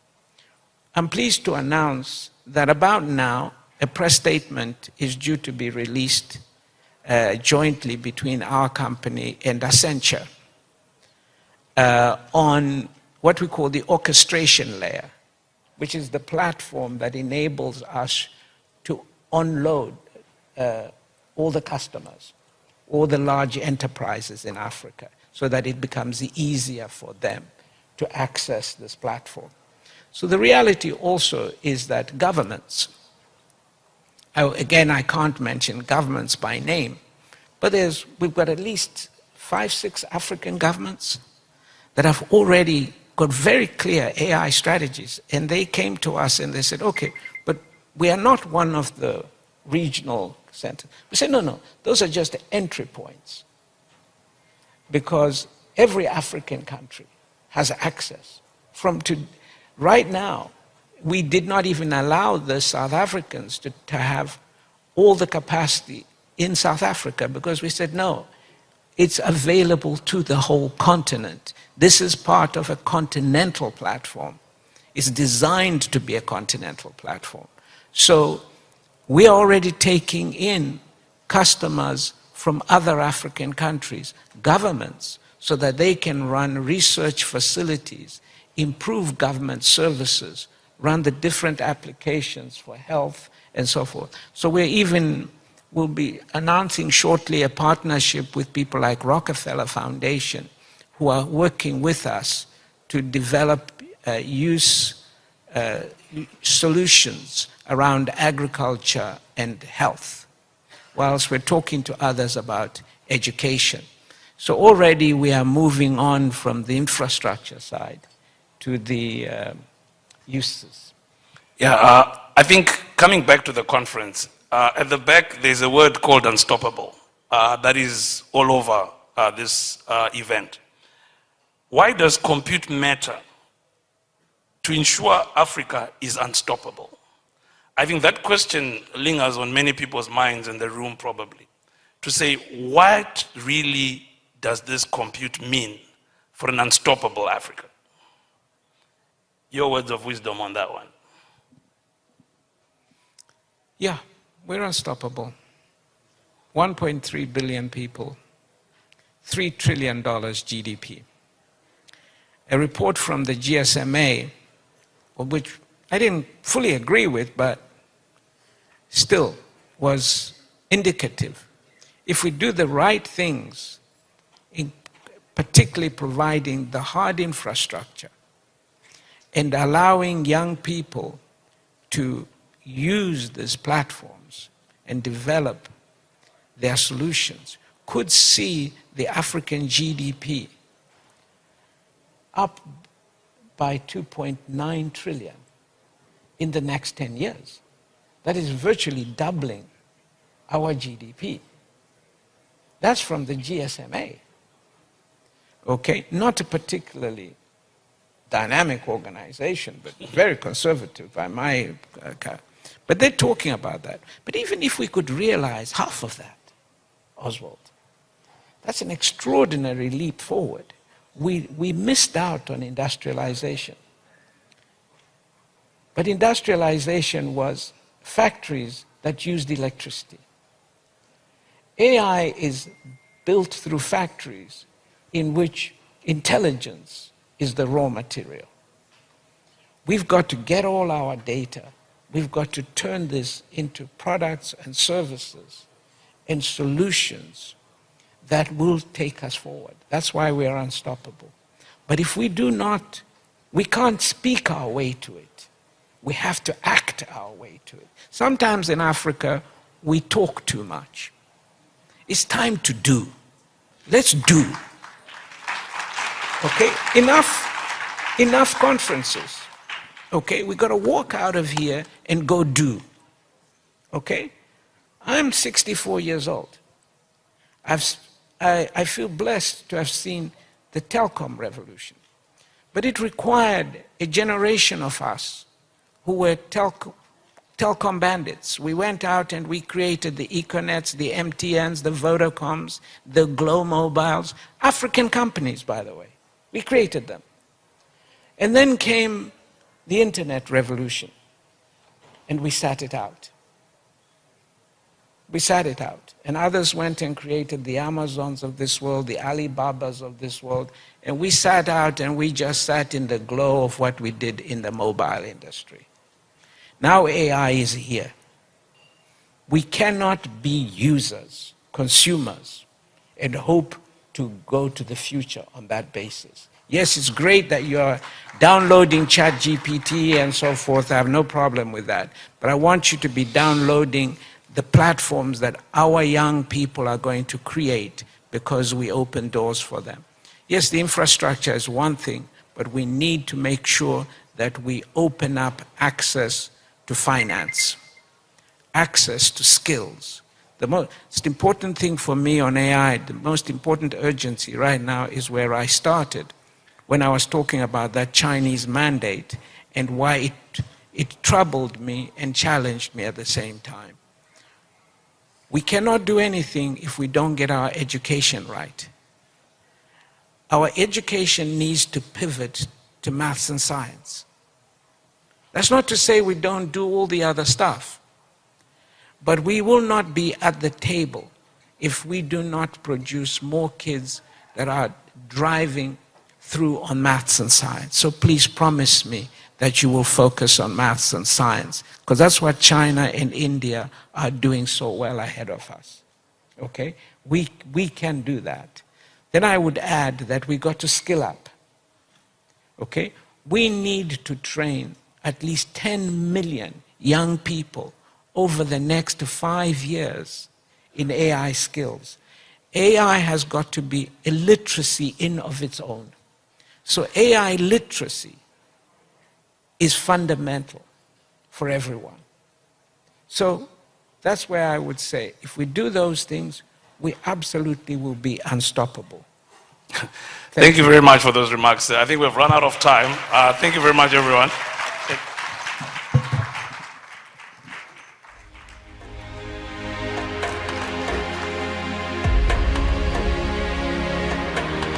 Thank you. That was wonderful. Good to see you again. Thank you.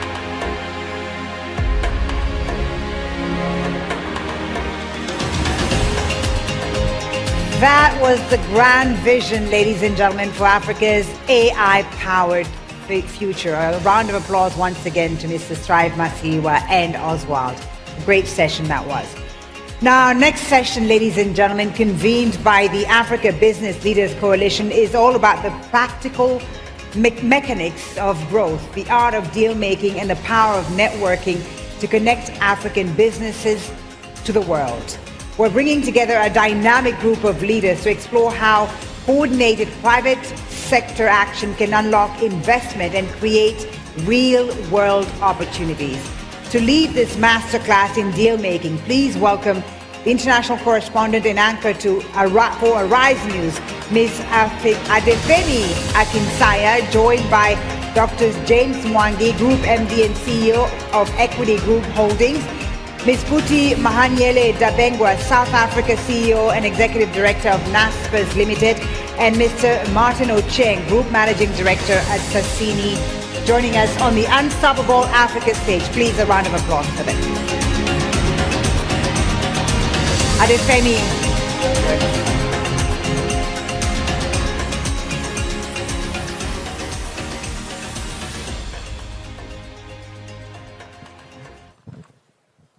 Ho, ho, ho, good morning, good morning, good morning. Excellencies, business leaders, and distinguished guests, good morning. My name is Adefemi Akinsanya, and it is my pleasure to welcome you to the African Business Leaders Coalition panel discussion on the art of deal-making and the power of networking when African businesses connect with the world.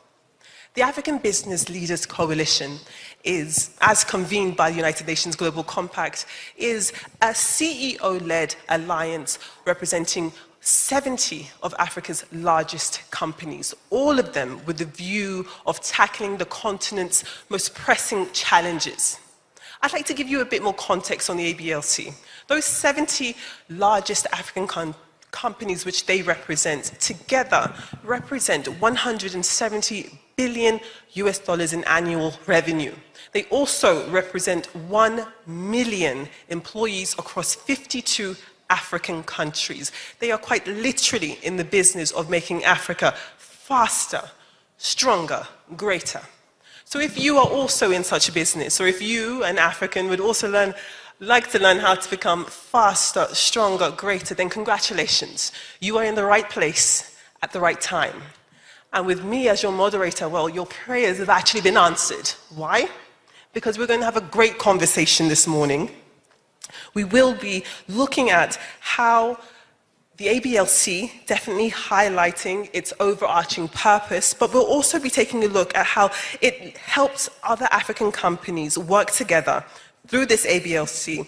They are building a coordinated private sector response that strengthens business and creates opportunities for collaboration and growth. So to guide this discussion, it is my honor to introduce our panelists. Firstly, we have Dr. James Mwangi, who is the CEO of Equity Group, one of East Africa's largest banking groups, headquartered in Kenya, and he is the co-chair of the ABLC. Ms. Puti Mahanyele Dabengwa is CEO of NASPERS South Africa, a leading South African consumer internet technology and media group. Puti is also a co-chair at the ABLC. Last but not least, we have Martin Ocheng, who is the CEO of Sassini PLC, a listed agribusiness enterprise in Kenya and a member of the ABLC Advisory Council. With that, let us begin. Puti, ladies first, I will start with you. You are, as I've introduced, co-chair of the ABLC, and you are a leader of one of Africa's most internationally connected technology and media companies. You have helped shape the coalition's direction. Can you please elaborate further on the overall ambition of the ABLC And really, in your personal view, what makes it unique? Thank you very much. It's really good to be here. The ABLC is a grouping that is unique in its form, because this is a grouping of CEOs of African organizations who are focused on sustainability on the African continent. And we are focused on ensuring that we achieve the climate priorities that we are all working towards, and also ensuring that we are focused on gender equality as well. And so from that perspective, I'm very proud of the work that has been done in terms of the climate report that was issued by the ABLC, and also the statement, the climate statement, as well as the gender statement that was issued by the ABLC. And so this is an action-orientated organization. It takes African priorities and puts them together with global standards, ensuring that we can all speak as one voice, focused on success for our economies, but doing so in a sustainable manner, ensuring that over the long term, we can achieve everything that we need to achieve for the youth of Africa coming after us. Well, thank you very much for your response. Dr. Mwangi, it would be a pleasure to hear from you. We are talking about very, very bold ambitions. This is certainly a huge task that you're coming together to execute. I would ask you to share more about the coalition's key focus areas and really the outcomes achieved to date, especially for our audience. Thank you very much. The underlying capability of the membership is business. We are all business leaders, and that leader brings diversity at its best. It's companies from all sectors, and that diversity becomes our greatest strength. The second thing is representation. I believe we have members in 52 countries across the continent. So essentially, there is representation of all shades, whether it's from regions, countries, and sectors of our economies. And that capability built on a private sector platform that is agile, that is driven, that is globally competitive, brings those capabilities to the platform. And essentially then what we are focusing ourselves is securing our future while securing the future of Africa. We are all confronted by an existential threat of climate change. And we have said we can do something about it. And that is what has brought us together, so that to a common objective, to a common purpose that fits us, benefits us, but also benefits the entire African continent. Thank you very much. Martin, in the introduction I talked about how you lead a Pan-African agribusiness. So it would be wonderful to ask for you to share your experiences working within the coalition. In what ways have you experienced success being a part of this family? Yeah, so let's cut out the good talk. We came together because we were tired of, somebody else drawing the roadmap for us. So I think it was 2022, and 15 of us sat down and said, how do we advance a lot of these SDG and ESG topics without waiting for things like funding from the global north or direction on how to do it from the global west? Because we felt at the time that the best answers to African problems sat with African leaders. And so when we initially sat down, and James, you'd remember this, it was mainly to try and put common goals together and put common effort behind those goals that can then drive success. And it did take us long. When we went to Sharm el-Sheikh, I think it was in Egypt, we had a common idea around taking action on climate and the environment. Today we've delivered, or we continue to deliver on those. 2 years after that, we felt strong enough to take on a second subject, which was the subject of gender equality and equity, towards treating our ladies better in the workplace and in societies where we live and work. Today we are delivering with common KPIs across all 75 members on that topic. And just yesterday when we sat down for our annual get-together at this conference, we were thinking about what the third topic is that we can then start to put our effort around together. From a Sasini perspective, that has really helped us, right? I mean, we were in Sharm el-Sheikh in December of 2022. 6 months after that, we rolled out a 1.5 megawatt solar power generation facility in our tea business out of this initiative. And a lot of people followed that example by doing the same in their businesses. And so some of these results are very real in our lives. And when we start quoting the numbers, the traction that we are seeing is a lot better than what we were seeing before 2022, when we were sitting there waiting for guidance and support from elsewhere. Thank you very much. Puti, I'm coming straight back to you. We're talking about amplification and influence. I would like to hear your thoughts on how the ABLC has elevated a unified African private sector voice on global stages. And perhaps you could tell us how that visibility has really translated into tangible examples. Absolutely.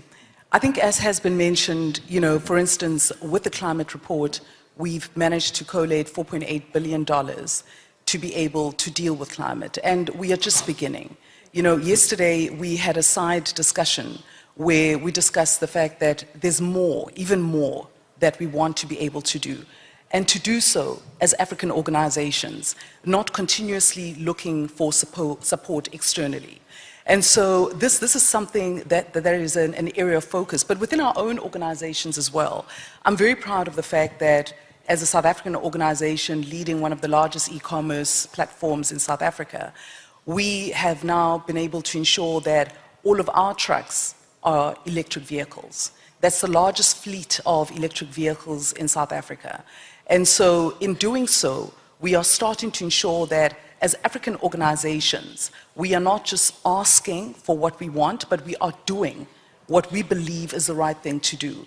It is about ensuring that we continue to achieve success, but that we do so in a sustainable manner. And so I think if you look at all of our organizations, if any of us speak, you'll be able to hear of things that we have actually done within our own organizations in being able to ensure that from a climate perspective and also from a gender perspective and in many other ways that we are really aligned to the SDGs and ensuring that we're able to move forward and be able to position Africa in the best way possible. Absolutely, and that's the goal. The consensus is a genuine love for Africa. But in as much as we love our continent, we also know that there are unique challenges that befuddle business and progress. So, Dr. Mwangi, if I could ask you about how it is you are planning on translating information and support to business leaders so that they can be best positioned on how to navigate shocks. What type of support can the ABLC offer business leaders? I think the biggest one is where we tap from the strength of our unity, knowing that you are not alone. It's a very collaborative club, if I may use that word.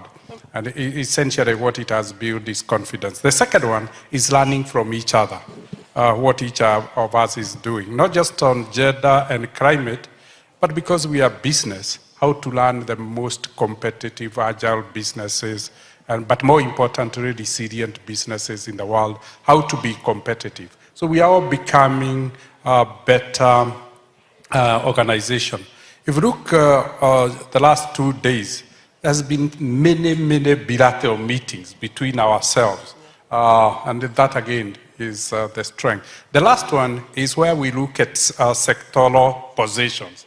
For instance, as in the banking industry, we have really then said we can champion a global reform where private sector is recognized for development financing. And we were able to carry through a resolution at Seville from private sector-led development financing. What that then means is that we have a framework with which to engage our governments across the continent, to engage the African Union, to create space for the private sector to complement government efforts in transforming our continent. So those are the capabilities that none of us can do alone. The second aspect is where we engage the global community as Africa. So the issue of giving ourselves the African voice, the agency, the African agency, I think is the biggest contribution we have achieved together. Thank you very much.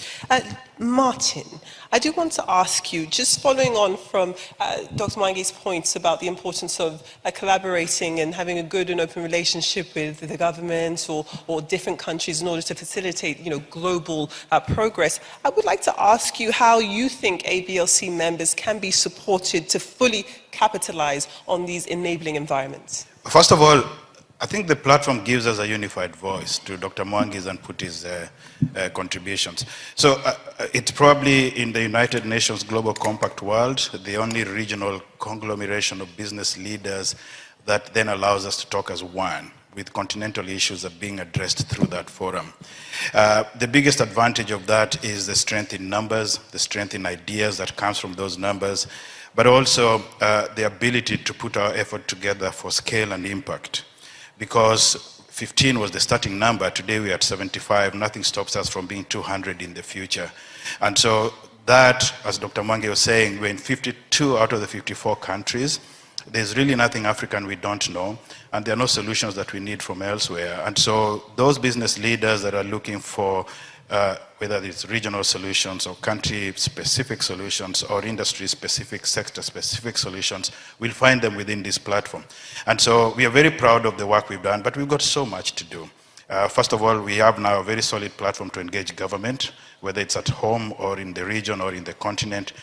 We have a voice to put our ideas together to talk around things to do with continental importance. For example, the African Continental Free Trade Agreement and area.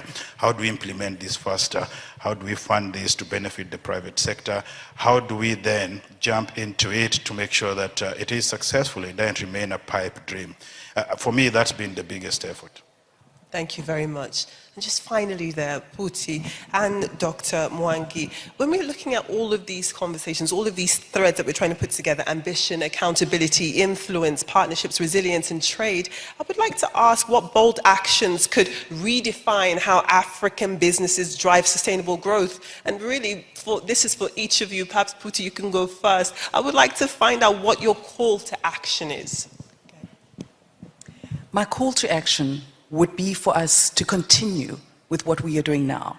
As the ABLC, what we have done is shown that when African businesses work together, it is almost unlimited what we can achieve, because it opens up the path for us to be able to do more, to be able to engage in a much more productive manner, and to really change the course for the African continent.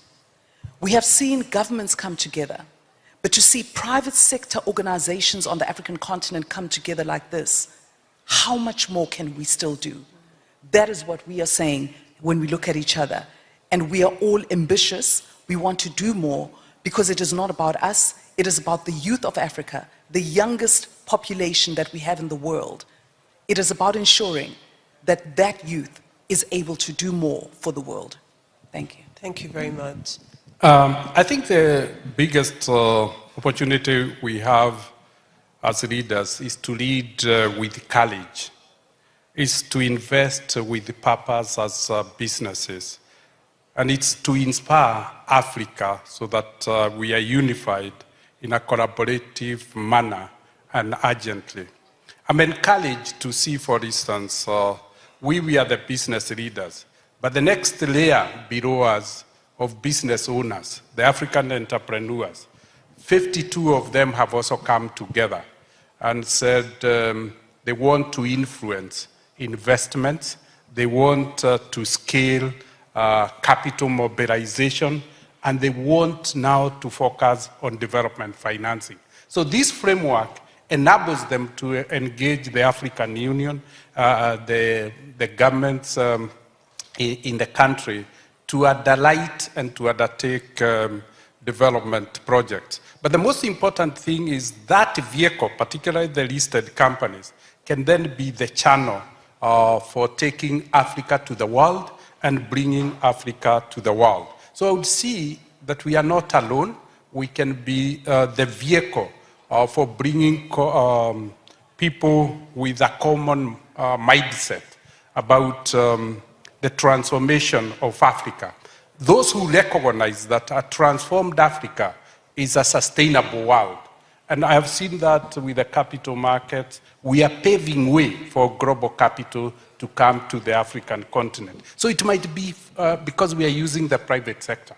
And the private sector, all of us, if you look at Equity Bank, we have attracted global capital from all markets and from the most prestigious institutions. So when we invest, then we are breaking the barrier that Africa has been having of investment. So because now they are coming on a different platform. So that is where I think we could really play a very big role. Lastly is to say this is not about business. It's about the African people. It's about the African continent. We need leaders to think more about the future. I believe what we are doing as leaders is to lay the foundation of the future. And we should really be concerned who is taking over from us. The panel that was before us was talking about how the future looks like. We should use this not just for business, but to influence government, for instance, to do what China is doing in terms of introducing AI to our education system, coaching and mentoring our young people, and ensuring that the African demography becomes an informed dividend. If by 2050, 42% of the labor force in the world will be Africans, the question is, how will be the productivity of the world? That will be determined by what we do. So our effort should go far beyond business to knowing that this is about Africa, is about the African people, and we should place them at the center. And that appeals for us then to have maybe to drive our businesses with two engines. An economic engine that helps us to do well, but a social engine to do good, so that we ensure particularly inclusion of women, investment in our youth, and transformation on productivity of our population. Okay. Well, Dr. Mwangi, thank you very much. Dr. Mwangi, Puti, and Martin, thank you all for, of course you will go ahead and give us your call to action. A final call to action is, Yes. as much progress as we are showing on the two topics we've chosen, there's a lot more to be done. We need numbers for scale. We need numbers for that impact. And so we'll keep doing what we're doing. We'll share the successes at this platform. But I think that our work has just begun. And so, yeah, good luck and well done for both of you for some very good leadership in the last 3 years. Let's keep going. Absolutely. I think that's an excellent place for us to end this conversation. Thank you all for participating. And thank you to our wonderful audience for listening to what has been such insightful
Think of our innovation, fintech rewriting the language of money, youth coding futures, from phone to cloud, from market stall to metaverse, Africa codes its own tomorrow.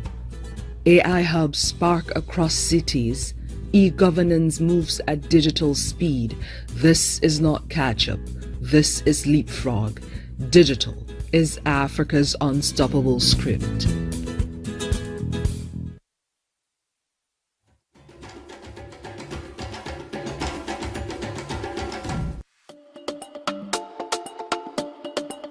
Oh my God, it's happening.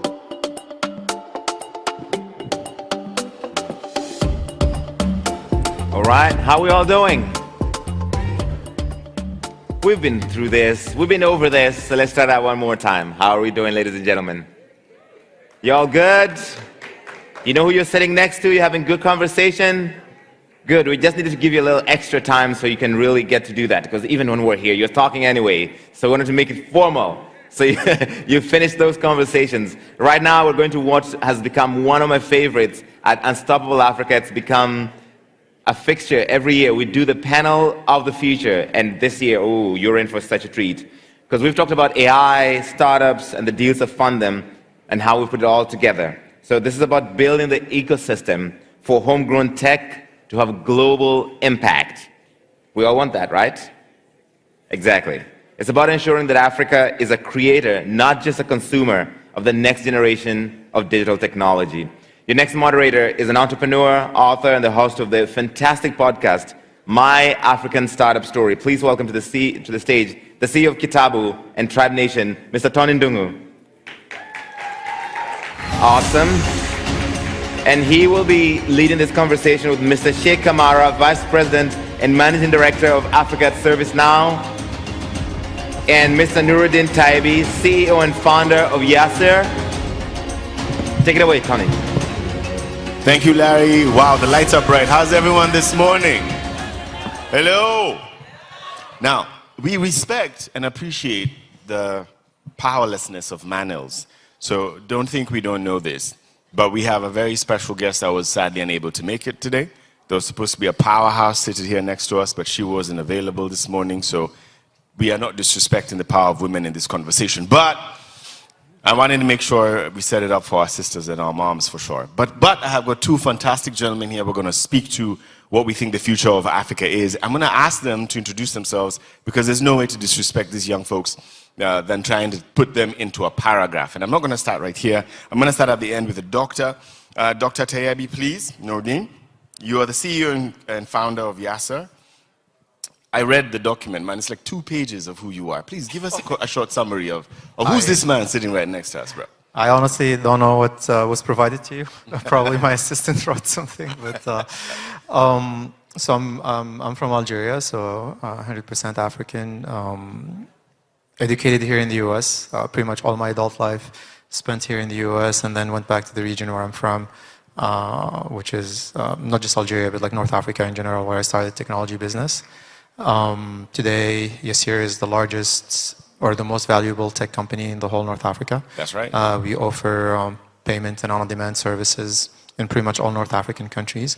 And we actually became the largest employer of local software developers in the region, to the point where we not only hire local talent that is coming out of our universities, but even the folks that actually have left the region are coming back to join us. So yeah, that's what Yasser is about. Then you're saying there was nothing to say, man. Come on, that's 2 pages. Give him a hand for one of the most influential companies and startups out of North Africa for sure. Sheikh, your story is a little bit different. So you're VP, first of all. But still, what you've done at ServiceNow has really set the tone for very many companies in the sub-Saharan space. Speak to us about that. Thank you. So again, so my name is Sheikh Kamara, and I'm the VP and Managing Director for ServiceNow. ServiceNow is an AI platform for business transformation. And what we try to do is make sure we provide the infrastructure for people to build on in order for people to be successful. I'm actually a finance guy, right? So I'm actually a finance guy who landed in tech. So my background is actually in finance. So what I do is look at everything from a business perspective. I'm going to add a couple more things. Right. But when we think about AI or apps or starters, to me, the question always comes down to money, right? It's always about money. Everything we've talked about since you've been in this room since yesterday is about money. We call it different things. We call it investment, we call it capital, we call it different things. Right. But the question is always, can you get money, right? And I think framing the conversation that way is always very important because money is the reason why things are successful. Right. Right? Right. And if you don't have money, if you don't have capital, those things don't work. Can I push back? Please do. You said money, I say value.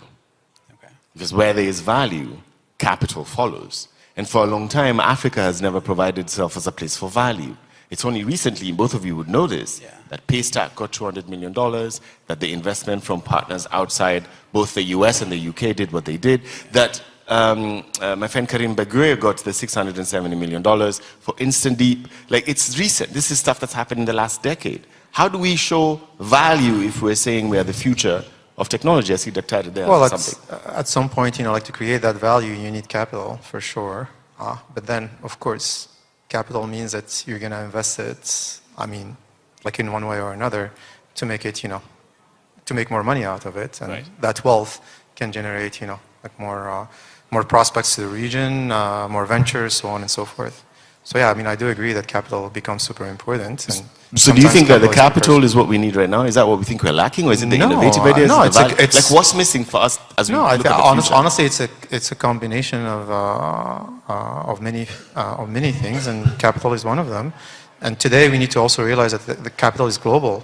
It's not just local. Right. And I think with the globalization and the want of like a lot of funds from all over the world, including Silicon Valley ones, to invest in like emerging markets is a great opportunity for companies, for instance, like ours and the ones that are emerging from the continent to create that value, create that wealth that could hopefully like have even a further impact.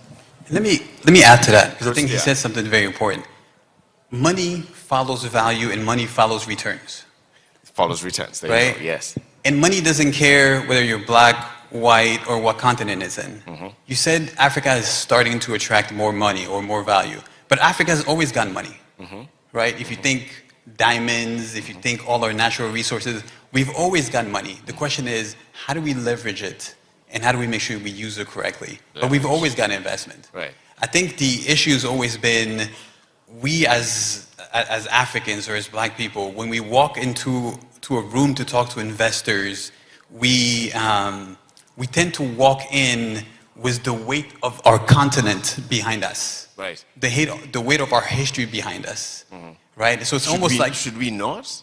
No, I think it's actually an advantage. Right? It's actually an advantage because we walk in thinking we might maybe get a discount because we're African, but there's actually like a tax. Right? Yeah. There's actually like a tax because you're African. Right. So to me, it's always been, how do you walk into this room and be an amazing founder that happens to be African? Not an African founder coming to ask for money. Because if you're an African founder coming to ask money, it's going to cost you significantly more. So that's the distinction. But is that distinction in your control, or is it the control of the folks that you're speaking to? It doesn't matter. Because what you present is what matters. Right? When he walks in as a founder and he's able to raise money, it doesn't matter it doesn't matter where he's from. Right. Right? If he shows value and return, then on the balance sheet he looks like a good investment. Correct. Yeah, at the end of the day, investors want to make more money. So then here's a question, because the panel, as it clearly discussed, is we're trying to figure out homegrown tech, global impact in the future. And that future is undeniably AI-driven, right? Just undeniably. It's a pattern recognition system. Strive was talking about it at the back, and he was basically saying that what we have, that we own, that cannot be taken away from us, just yet, not long term, but just yet, is data. Speak to me about data, because Yasser must have staggering amounts of data. How are you leveraging, and in fact, to your word, how are we leveraging on that? We currently leverage it to to further the business forward. I mean, like we have wealth of data that we use for marketing, for risk scoring, for just like logistics, like so many aspects. And of course, machine learning and AI are at the heart of all that. Right. We own our data. Most of the countries currently we operate in, especially when it comes to payment and financial services, want the data to be hosted locally, so infrastructure becomes super important, and one needs to say it like today, like in a lot of the countries, at least we operate in, that infrastructure doesn't exist to the level of our ambitions. Right. And so that needs to, get there sooner than later. I mean, even personally, myself personally, like the level of the company, we're working on getting pretty much like our own data centers to be able to satisfy those needs, because we know that if it's in the hand of like others, it might not get to the level we want it to, and be able to achieve what we want. Right. So, yeah. So wait, so let me just get this right. So you're looking at not running with hyperscalers, you're looking at building out your own data center. Yeah. I mean, unfortunately, at least in the region we operate in, like they don't exist. This is interesting. Okay. But that's because of regulations. That's because of regulation. Yeah. The regulations require that the data be hosted On-prem, locally. locally hosted. And today, those don't exist locally. Which makes it almost impossible for global companies to go in. Because if you want your data to stay on-prem, it means you have data centers. That's right. Not that many African countries have data centers. It's not that they don't, but they're not to the level of, say, like an ambitious tech company like ours, where things are, to be able to actually satisfy the needs. And so you're forced to do it by yourself. Is this a good thing that there's regulation that prevents folks to come in, or is it a bad thing? No, I think it's a mix. I think when, and this is something like the AFCFTA is working on, but if we can unite 54 countries and have one set of regulations, like he operates across a couple of different countries. Right. I can only imagine what it's like from country to country in terms of regulation to regulation, data regulations, sending money across borders. You want to talk about Mission Impossible? I mean, you should give him a round of applause. What he's done is absolutely amazing. Yeah, that's true. That's true. true. Right? You should give him a round of applause. Yeah. That makes it very, very difficult. Money looks for the path to least resistance. Where do I go in? Where is it easy to invest? Where is it infrastructure? Where is there talent? When those things exist, more investment comes, right? And when you have the stability and then you have the political systems in place, then more investment comes. But these regulations, they're for the right reasons, because we want to protect our data, right? Data is the oxygen for AI. If you lose your data, you lose everything. Yeah. But the regulations have to understand that they block some investment from coming in. So then you give me a dual question setting as we speak to these folks, because many of them have some impact, some influence, they have networks, they have resources, and the biggest challenge we seem to be mentioning or talking about sits with governments. And African governments, as we know, are struggling to catch up with the AI, and just forget the infrastructure, just the policy around it. Yeah. So my two questions are this: what have you both, being successful entrepreneurs, done to support the up and coming? That's the first one. And then the second one is, what if you had a magic wand of sorts, would be the thing that one or both of you would definitely want done today? Let's start with the second. Or the first, you could pick. This is an endless list. Don't know where to start. I think, look, I mean, we tend to think about things as though, like other continents or, other countries have not faced those not that long ago. I mean, like if you look at even like European countries not long ago, like, like they were in similar situations, but they were proactive at changing them and bringing, like that value. So if we talk about, like data and data centers, like they made sure that the big players in the world, the Amazon, the Google and others, be actually stationed like in their countries, like and be able to kind of like have both of best worlds, like keep the data locally and at the same time like having the best technology out there. And today, like we need to realize that compute power becomes super important. I mean, of course, like we all hear about the NVIDIA chips and what they can do, so on and so forth. But like the reason why NVIDIA has such high market cap, and when you look at its revenue, it's like the multiple of revenue is like huge, is not, it's because it has so much demand that it cannot even satisfy. That's right. So, you know, the market knows that this company is going to keep growing, like no matter what, because the demand is like endless. And because the demand is endless, like we need to know that, you know, that kind of technology to be accessible is super hard. And that's why everyone is fighting for it. I mean, like, I don't know if you've seen, but like more recently, you know, GCC countries are pushing super hard, you know, like for big AI and big, you know, like chip makers to come into the region. I don't see that much happening within any country of the African continent. Maybe because there's no value proposition, you know, like for these big players to actually come in. And then on the other hand, you have these policymakers, or you know, like let's say like decision makers that just come up with these decisions because everyone else is doing them. Like, oh, like you need to host locally, you need to do X, Y, and Z, but they don't realize the impact this would actually have on say, for instance, technology company like ours. It actually limits you so much.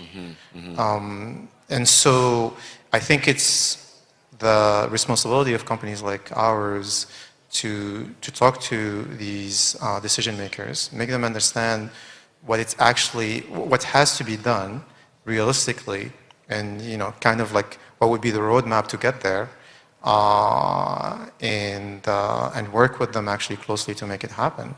And you know, like always, people tell me, oh, yeah, people always complain about, you know, like governments not making the right decisions or being slow. Or at the end of the day, to be honest, you know, like every government is super slow. I think it's the burden of like companies like ours to be proactive, to actually push for the limits, and be persistent. That's how change can make. Yeah, that's how we make the unstoppable Africa tag stick. Yeah. Your thoughts? I was going to say, I think we have to be ambassadors to government. Right. We have to provide our expertise to governments, because like you said, every government has their own AI policy for the next 10 years, right? But we have to be ambassadors, and we have to explain the consequences of, hey, if you put this policy in place, this is what it does to my business, right? I can't grow, I can't keep hiring people, this is what it does to my business. Right. So I think what he just described is what we call in the US lobbying. You have to lobby the government, you have to be able to work on policy, and you have to be able to have business-friendly policies to actually help your company grow and to help investment to come in. Right. But it's a very, very difficult task to do. It's literally, it becomes part of your business model, to be honest. I think so. I do think so as well. I think it is about most African businesses. We talked about this a little bit ago.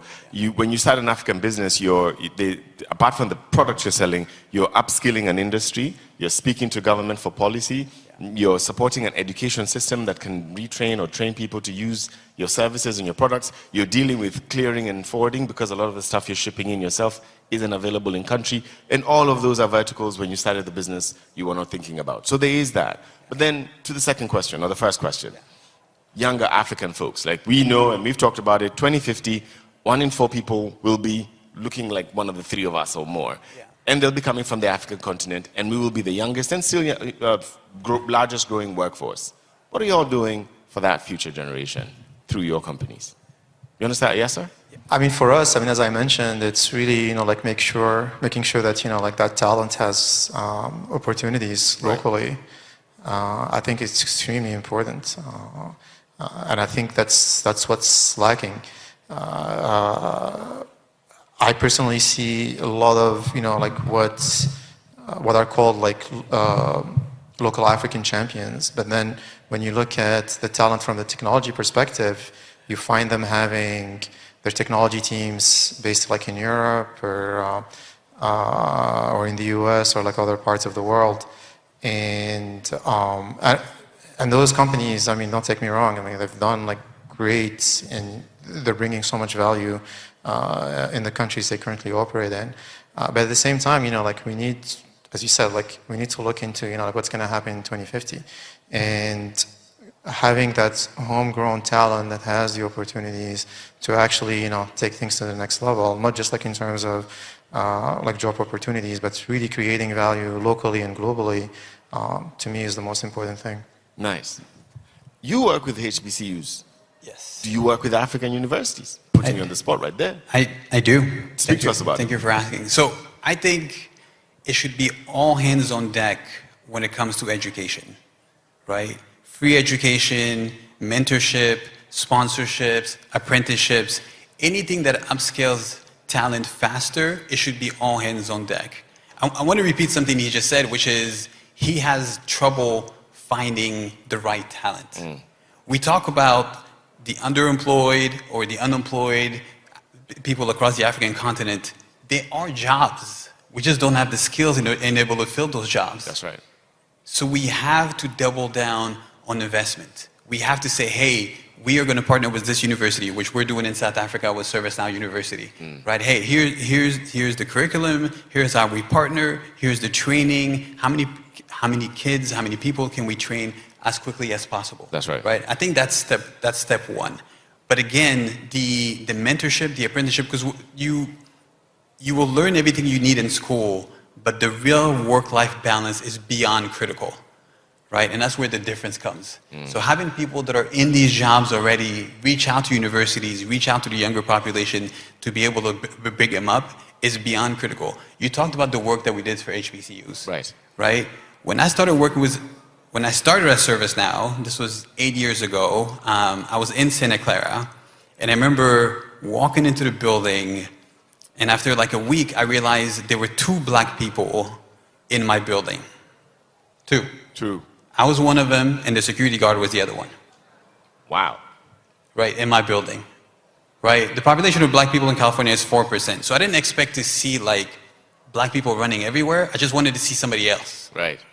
And see you on the guard. Correct. Right. So that's why I started partnering with HBCUs. Right. Because when I went to HBCUs and I said, hey, you guys need to learn about tech. You need to learn about these jobs. Because if you go to an HBCU, like a school anywhere in the South, the average salary is what, $30,000, $40,000, $50,000? Right. I'm like, hey, if you come to Silicon Valley and take one of these engineering jobs, the starting pay is like $140,000. That's right. That's a game changer, not for that kid, for that whole family. Right? So the question is, how do we do that in Africa? Right. Right? How do we build the talent in Africa? How do we become India? For the future. For the future. Yeah. Right? Yeah. How do we make sure there's so much talent that people hire us to work remotely? They pay our $100,000 fee for our H-1B visas. Like, how do we do that? 100,000. Can you speak to that for a little bit? No, I mean, like, has anyone not seen that? Has everyone seen that? $100,000 a year, right? Yeah. It's a year, right, for the H-1B1 visas? Yeah. Right. And that's for mostly tech talent. That's mostly tech And by the talent. way, that's a problem that's been happening for over 20 years. It's not new. The US needs more talent than they produce. And it's going to keep happening. It's not going to stop. NVIDIA has grown 10x, I don't know how much over the last couple of years. Facebook is growing. Microsoft is growing. They need talent. Yeah. So they are jobs. So when I say we need to double down on education, every government official, every tech leader in the African continent should be focusing on education and figuring out what's the specific skill set that I need in a specific country to attract companies to come here. I have a scenario. I am based out of Nairobi. Kitabu has been working in Nairobi for a decade and some. Yeah. And at the beginning of the year, we are working with a couple of these AI folks. And at the beginning of the year, this 2025, they said, when we asked, what's the challenge with AI and the continent, to your point, a lot of what's happening in AI is outside of Africa. And they said, we're not sure where the talent is. So we did a call for a hackathon, an AI hackathon, and we were looking for 500 people. We got 13,800 applications from 18 countries. We were only looking for Kenyans. Now, we have 8 countries and 3,500 people doing an AI hackathon every Friday to Saturday. We've done 3 weeks, we've got 5 weeks to go. It's an 8-week program. Yeah. When we asked them, what would you want for an award? Like, what gifts or rewards would you want?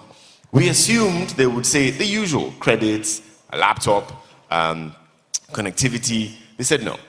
We want to travel to Europe and or the US to see, not to stay, to see what it is they're doing that makes them unique that we don't have. I don't want to add anything to that, but I have a question for you both. What is it that you think we lack as a continent that has prevented more of your companies and your company and my company from scaling that we can fix in the next year or two? Say 5. And don't blame government. Don't say foreign direct investment. Like, what can we do sitting here and sitting in this room that we can make it so that more folks in the next panel of Unstoppable Africa, instead of it being 3, we're 12, and we're saying the same thing. What can we do now here as soon as possible? That's a tough question, I'm not going to lie.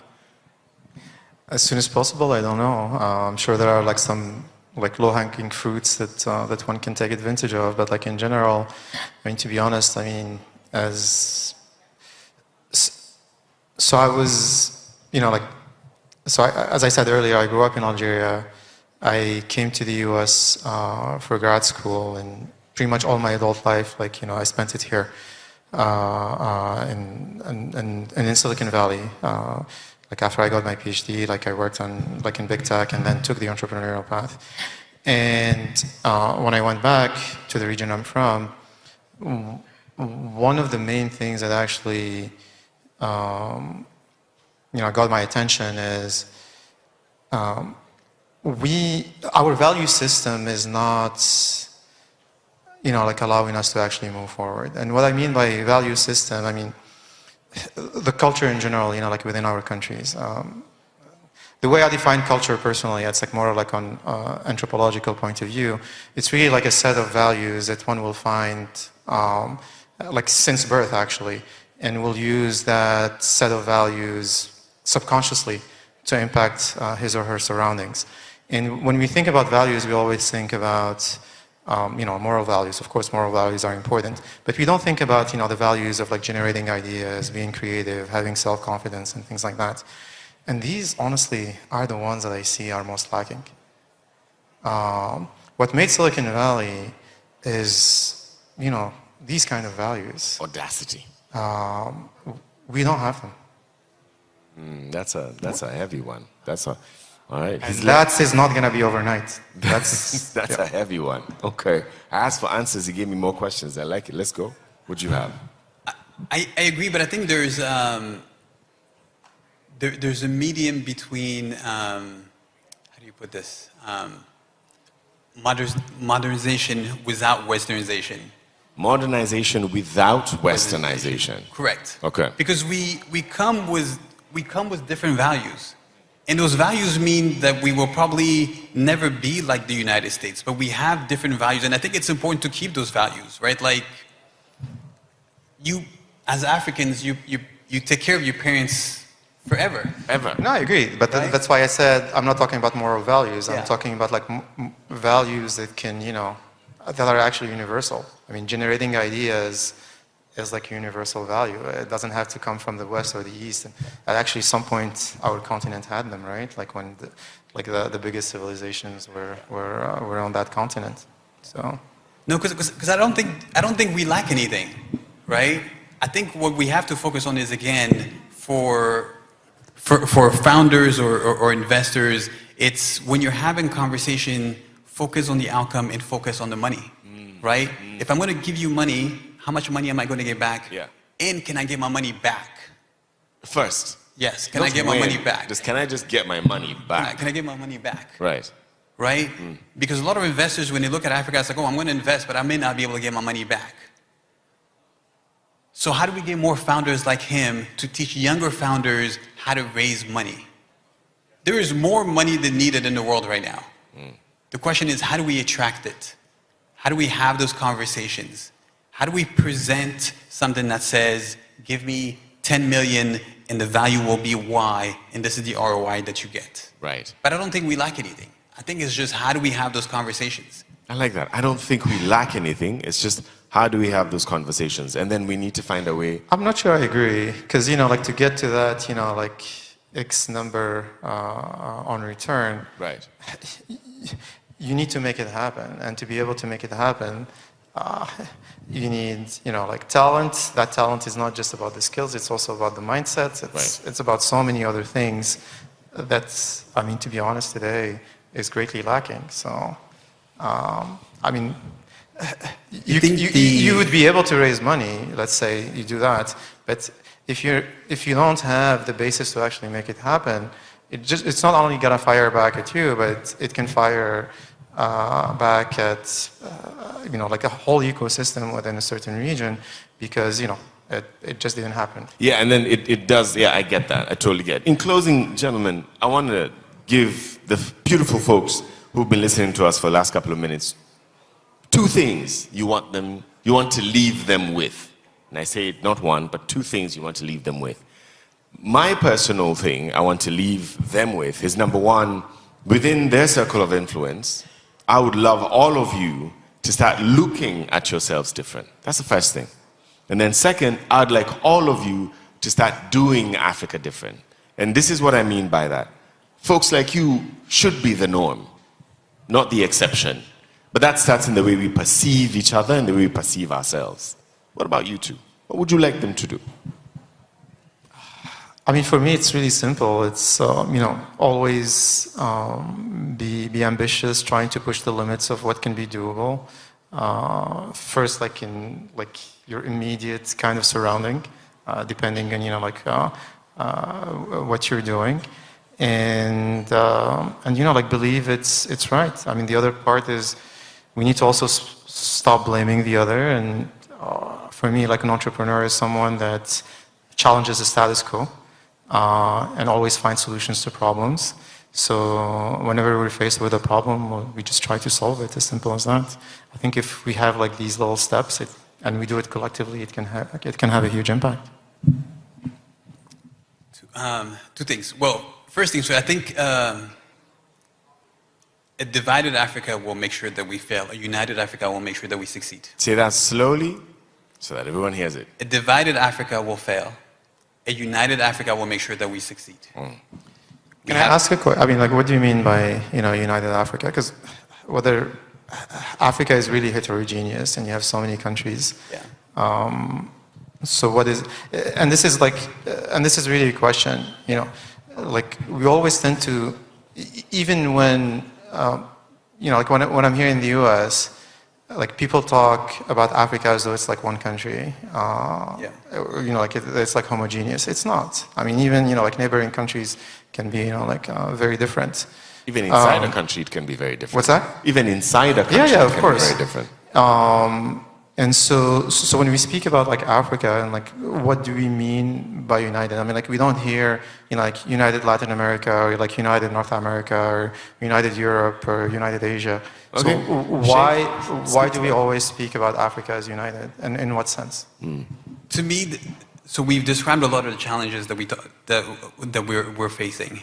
I think making it easier to do business across African continents, making it easier to trade across African continents, right? Making it easier to send money across African continents, right? For me to travel from Bamako to Ethiopia, it's cheaper for me to fly from Bamako to Paris than Paris to Bamako, right? Making it easier to trade and to move across the African continent. To me, having the policies across the African continent make it easier for us to communicate, to send money, to sell goods. To me, that's a major priority. For a tech company like myself, in terms of what we do at ServiceNow, the question is, how do we provide a platform that will enable countries to talk through one system? So I'm not looking at different systems in terms of the way things are done. So when I say a united Africa, I mean policies that make it easier for Africa to work together. It's not just policies. Just one more thing. Sorry. I'm very, very aware that even across Mali, there's different languages, different people that operate very differently. So we're never going to be one group of people. So that's never my... It's not from that perspective. Go ahead. I mean, I agree with you on the policy side, but it goes also beyond that. I mean, you mentioned, for instance, being able to travel from one country to another. It's actually cheaper to actually go through Europe. Because the reason why that is because there isn't, for instance, enough trade between the different African countries to, for instance, why would you want to have, say, a flight, and I'm just shooting here, I don't know if it exists or not, but why would you want to have a flight, say, from Egypt to Botswana if there is... No financial trade between... Exactly, if there is no... I get that. I think there's a political conversation to be had around East African communities, SADC, Sahel and all of that, but I hear it. And gentlemen, I appreciate having both of you here. Ladies and gentlemen, let's give a hand to Sheikh Kamara and Dr. Nordin Dayebi. Thanks. Thank you guys so much for this conversation. It was nice to be here. I hope you're all having a good time. And good man, Larry.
I feel awesome, excited. Thank you, Larry. Tell me a little bit about SocialPay.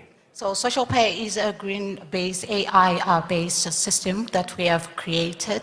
It's a platform that we've created for small businesses to be able to source solar systems by graded, by paying just a small amount on every interval, and also to be able to partner with other financiers. These financiers will be also guaranteed that there will be payback, which comes from the solar system. So we have integrated this solar system, this program, this platform with AI, and with our AI, we are able to onboard our customers, and the AI also allows us to be able to match the client or the small business with the financier, and these financiers are guaranteed to have their money come back through our IoT devices that we've created, which helps in monitoring the system and also the repayments of the client. Yeah. That's brilliant. So you're solving a big problem in the informal economy. Did you see a trust gap there, or did you see an issue that you said, we can fix this and let's build a solution for it? Yeah, so the gap which is there is affordability or accessibility to solar systems on credit, because the solar system is there, it's available, but then the small businesses cannot access it in time. They have to pay a big price at the first time and they don't afford it. So with our platform, we've managed to then say, you can access this, you can get your system in your company, and you will be able to pay bit by bit for the tenure that you would have chosen. Brilliant. What's your typical customer like? What's the profile of the people that are using this service? So we have those people who own butcheries. We've got those ladies who are doing sewing. We also have those more businesses that are running on trying to just find ways to operate like a printing business. Right. Yeah. So those are the kind of businesses that we are financing. And these are typically the backbone of the community, right? They are in the neighborhood where people live, and they rely on them. You go to the butchery all the time to get your meat. Yeah, that's true. And these people need electricity every day. And because of the power cuts which are available, which are going for hours, I remember growing up as well, that my father was owning a printing business. Right. And the electricity would go for like 20 hours. So they only have 4 hours for them to be productive. And in those 4 hours, there's not much that you can do. So if you have a butchery and your meat gets bad, that means it affects your livelihood. It affects also everything that is going on. So with this credit facility, we then say you can get a solar system which can finance your business, and you'll be able to thrive and able to grow. Yeah. This is incredible. What I like about your business is that you're doing two things. You're enabling financial inclusion, and also you're providing renewable energy. So these are two both powerful things. Yeah. How do you scale this? What's the challenge in terms of trying to get this to as many people as possible, not just in Zimbabwe, but maybe further? All right, so the big challenge is the regulations which we find available in the different countries.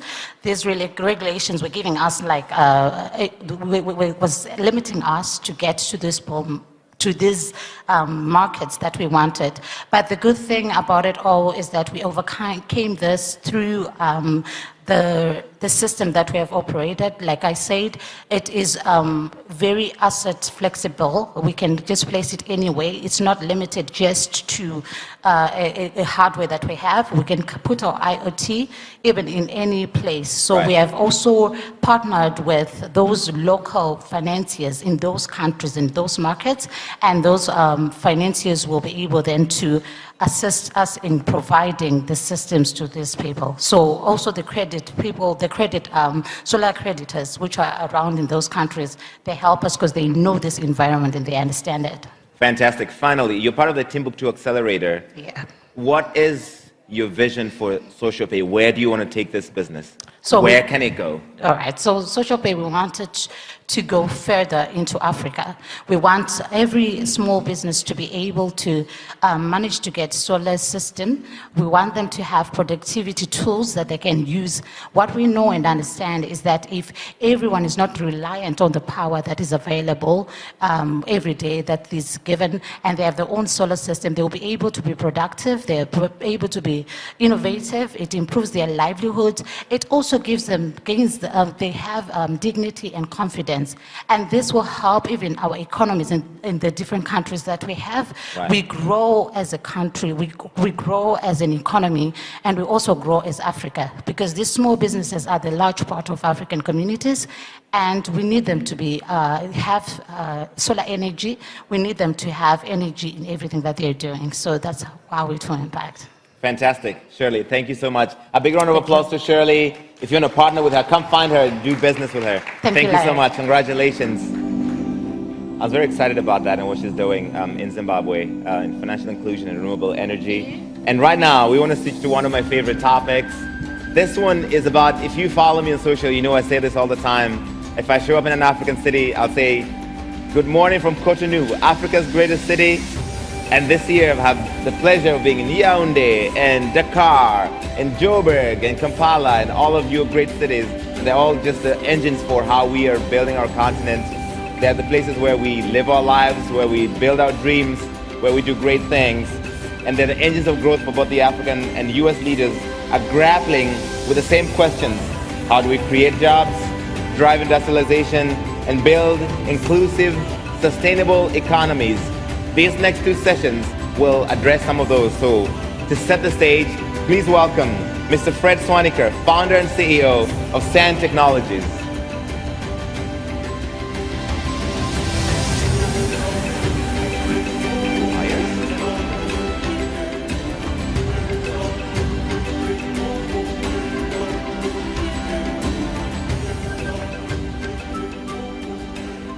Thank you, Larry. He will introduce the panel.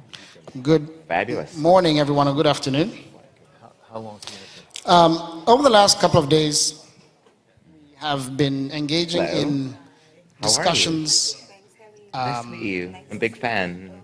Hi. Hello. Oh, that's very kind. How are you, sir? Okay, so whoever is talking needs to... All right. So yeah, over the last couple of days, most of the focus in the conversations here have been on the continent as a whole and on individual countries. So we've been taking a bit of the macro view of things. And now in this panel, we're going to take a bit of a look under the hood and to see what actually makes up countries. We're going to go a bit deeper into what we call cities, towns, and states. And so-called subnational clusters that make up countries. Now, why do cities matter so much? I want to tell you a bit about the promise of cities. 80% of the world's GDP comes from our cities. And the top 1,000 cities in the world make up 60% of the world's GDP, even though they're only a third of the world's population. So you can see that cities punch disproportionately above their weight. Why is this so? There are three reasons. Number one, cities enable markets to take place, right? Because for buyers and sellers to interact, they need to be in close proximity to each other. So when you build cities, you can drive the market economy.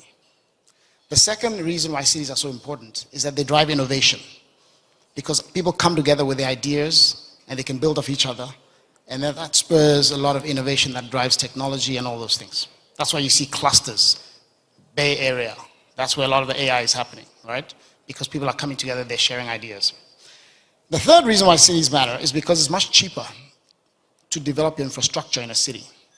If you're trying to give water to people, healthcare, education, even in today's world, thinking about internet connectivity and data centers for AI, it's much easier to provide that in a city cluster than trying to do that across a whole country. It's much cheaper to do that. So in the context of all that, it's somewhat surprising that only 17 cities in Africa have a population of more than 5 million. This is a continent of 1.3 billion people and plus, and growing fast. We're going to be 40% of the world's population by the end of the century. But we only have 17 cities with a population of more than 5 million. So the faster we urbanize, the faster we can grow our economies. But at the same time, any of you who've gone to an African city, you see the challenges that we have. We're growing very fast. 800 million people are going to move into our cities by 2040, and we don't have enough infrastructure to meet all this need.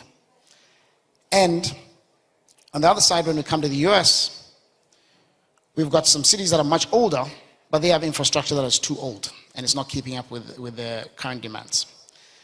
So in the context of all that, we're going to have a discussion now with two leaders of subnationals from the continent of Africa, and 2 from the United States.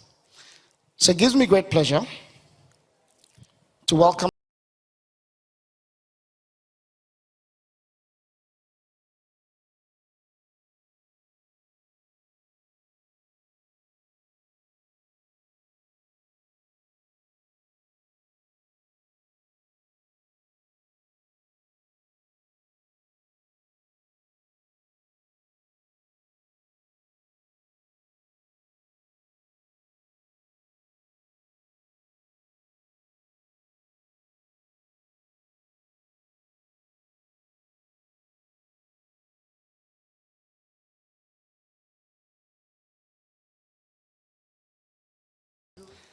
The panel highlights how collaboration, talent exchange, and entrepreneurial innovation are reshaping city development.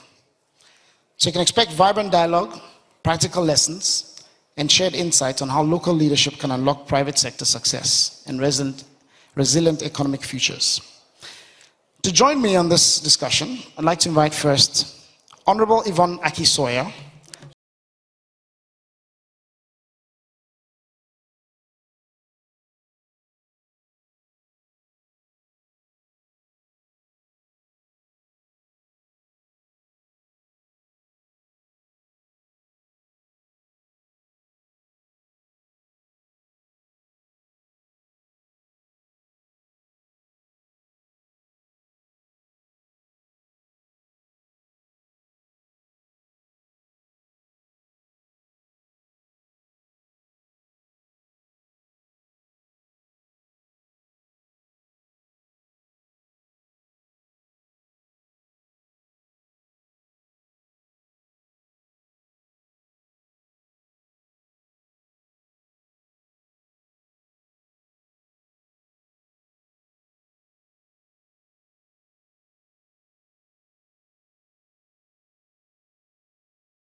Okay, now one thing that you may not know is that we have the current president of the African American Mayors Association, Mr. Mayor Van Johnson, and the former president of the African American Mayors Association, Honorable Sean Patterson Howard. So we have 2 heavy hitters on this stage, and we have a heavy hitter from Nigeria and a heavy hitter from Sierra Leone. So thank you all for joining our panel. We'll start with you, Mayor Honorable Van Johnson. Savannah, where you're from, right? Yes. That's home to one of America's most important ports. It's a major gateway for global trade. And so from a city leadership perspective, how do you leverage a massive logistical asset like your port to not just move goods, but to proactively build direct economic bridges and investment partnerships with African cities? how do you turn infrastructure into a true platform for transcontinental collaboration? Well, first of all, thank you for the opportunity. And as president of the African American Mayors Association, we feel that we're being very intentional, particularly at this time, of engaging directly with subnational African cities. And so we have been doing that in a large scale. As it relates to Savannah, Savannah has the third busiest port in the nation. We punch really above our weight. When you look across the nation, you have the LA port is first, New York is second, and then Savannah is the third busiest. For us, we see it more as a transportation hub. We see it as really a bridge to be able to connect between continents and cultures and exchanges. We want to move beyond the movement of cargo, but really as an opportunity to move towards innovation and creativity. During this time, we recognize that the port is a tool. And so we realize that trade without trust is really very transactional. We are really moving towards being much more relational because we recognize that trade just gets us to where we meet, but then the relationships are built on cultural, educational, tourism. And so we've been doing that. For example, I just returned from Ghana a couple of months ago. The African American mayors are going back in October. We have a partner city relationship with Accra. We also visited Kumasi and Cape Coast. We're building those relationships. We did medical missions to Nigeria, to a village in a number of states called Ajali.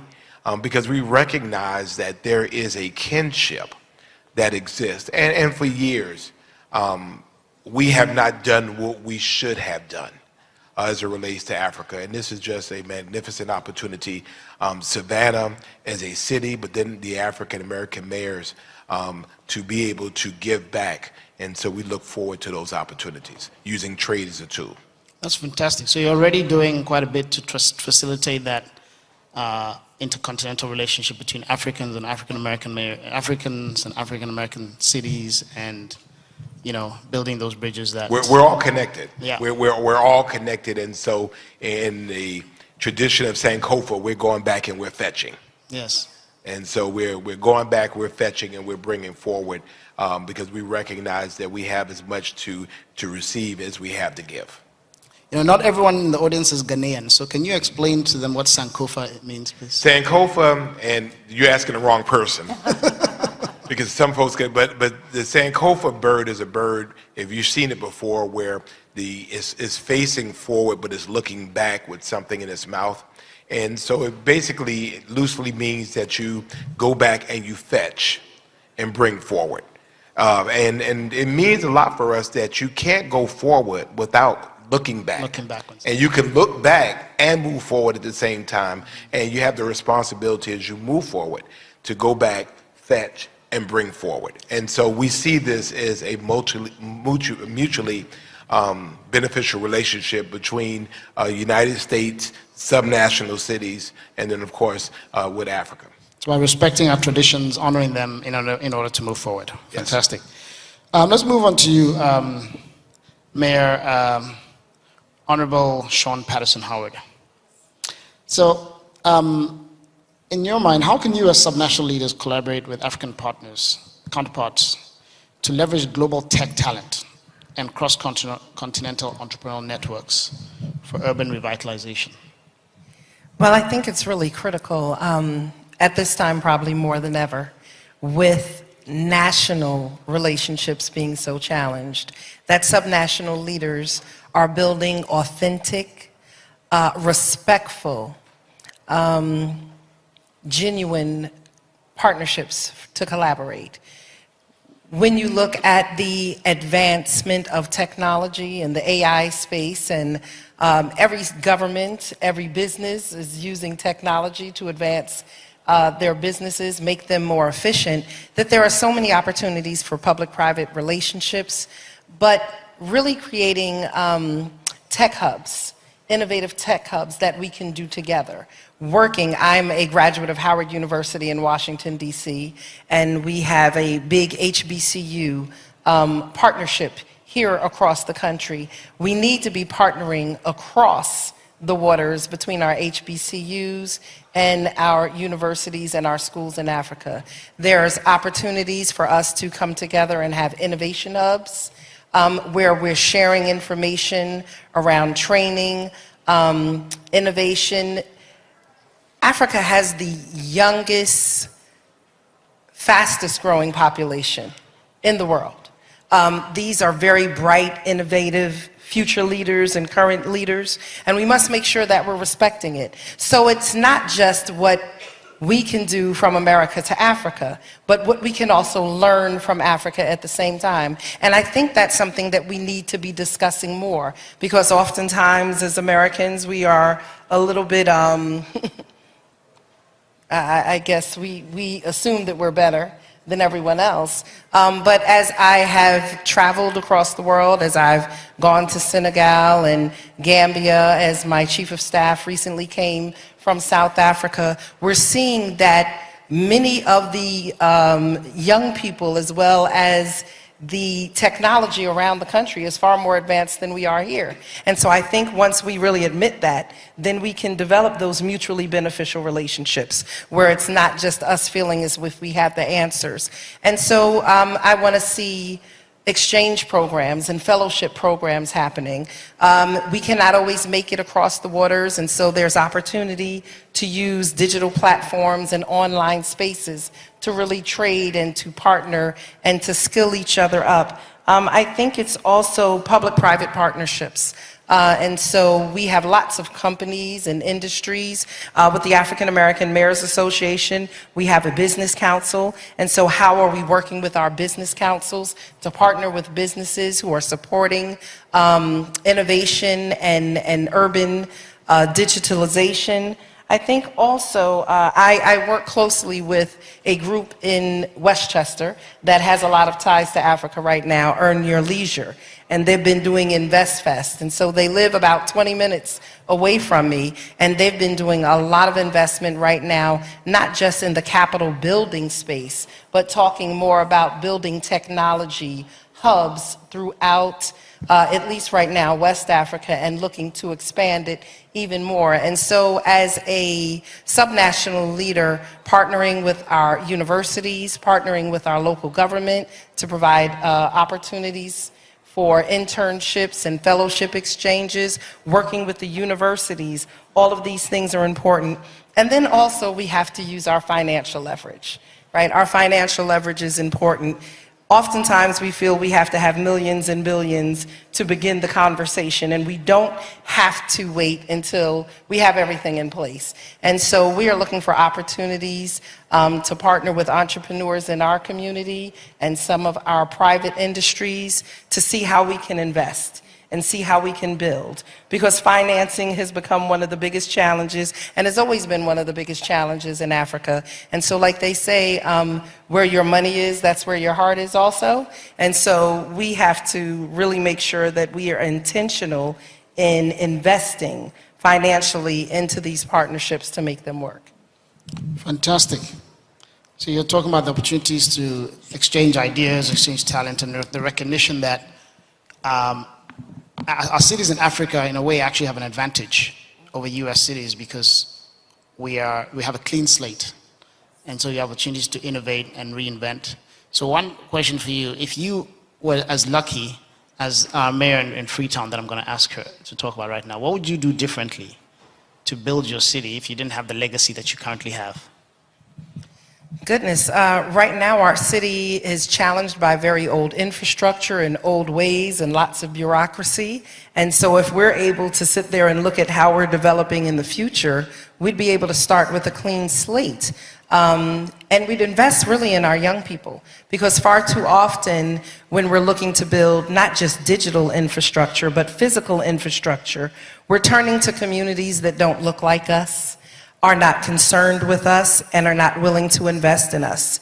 And while Africa is definitely growing in arts and entertainment and culture, I think that we would invest more in engineering and technology also to make sure that we can be competitive within our own country and in our own communities, but also to have greater opportunities for international partnership. And so we have to really kind of wipe the slate clean and think much more progressively and proactively than they have and leaders have in the past, especially in our Black community. So Honorable Yvonne Akisoy, let's come to you now. So you've heard about, from our mayors in the US about some of the challenges they have and some of the opportunities and their desire to integrate and collaborate with you on the continent. So, in what ways can partnerships between the public sector and emerging tech innovators, say for example in your city, drive inclusive job creation and urban industrialization? But how do you do that in collaboration with partners like your fellow mayors on the panel from the US? And how are you readying your city to attract investment, for example, from the US and everything? For example, if it doesn't happen... You do realize this question is getting longer and longer, right? Yeah. So, over to you. Okay, thank you very much, Fred. And in addition to being the mayor of Freetown, I happen also to be the co-chair of C40 Cities, which is almost 100 cities working in the climate change space. And I'm co-chair for Global South, which means African cities are part of my purview, as it were. So the answer to your question, or the start of your question, how do we bring this partnership into reality to address our challenges as well as the challenges of our sister cities? I think one thing that's really important to point out is that cities are very different and local councils are very different in terms of mandates and scope. So Van was talking about the ports. We also have one of the largest ports in Africa, but it's not under the city. It's under the central government.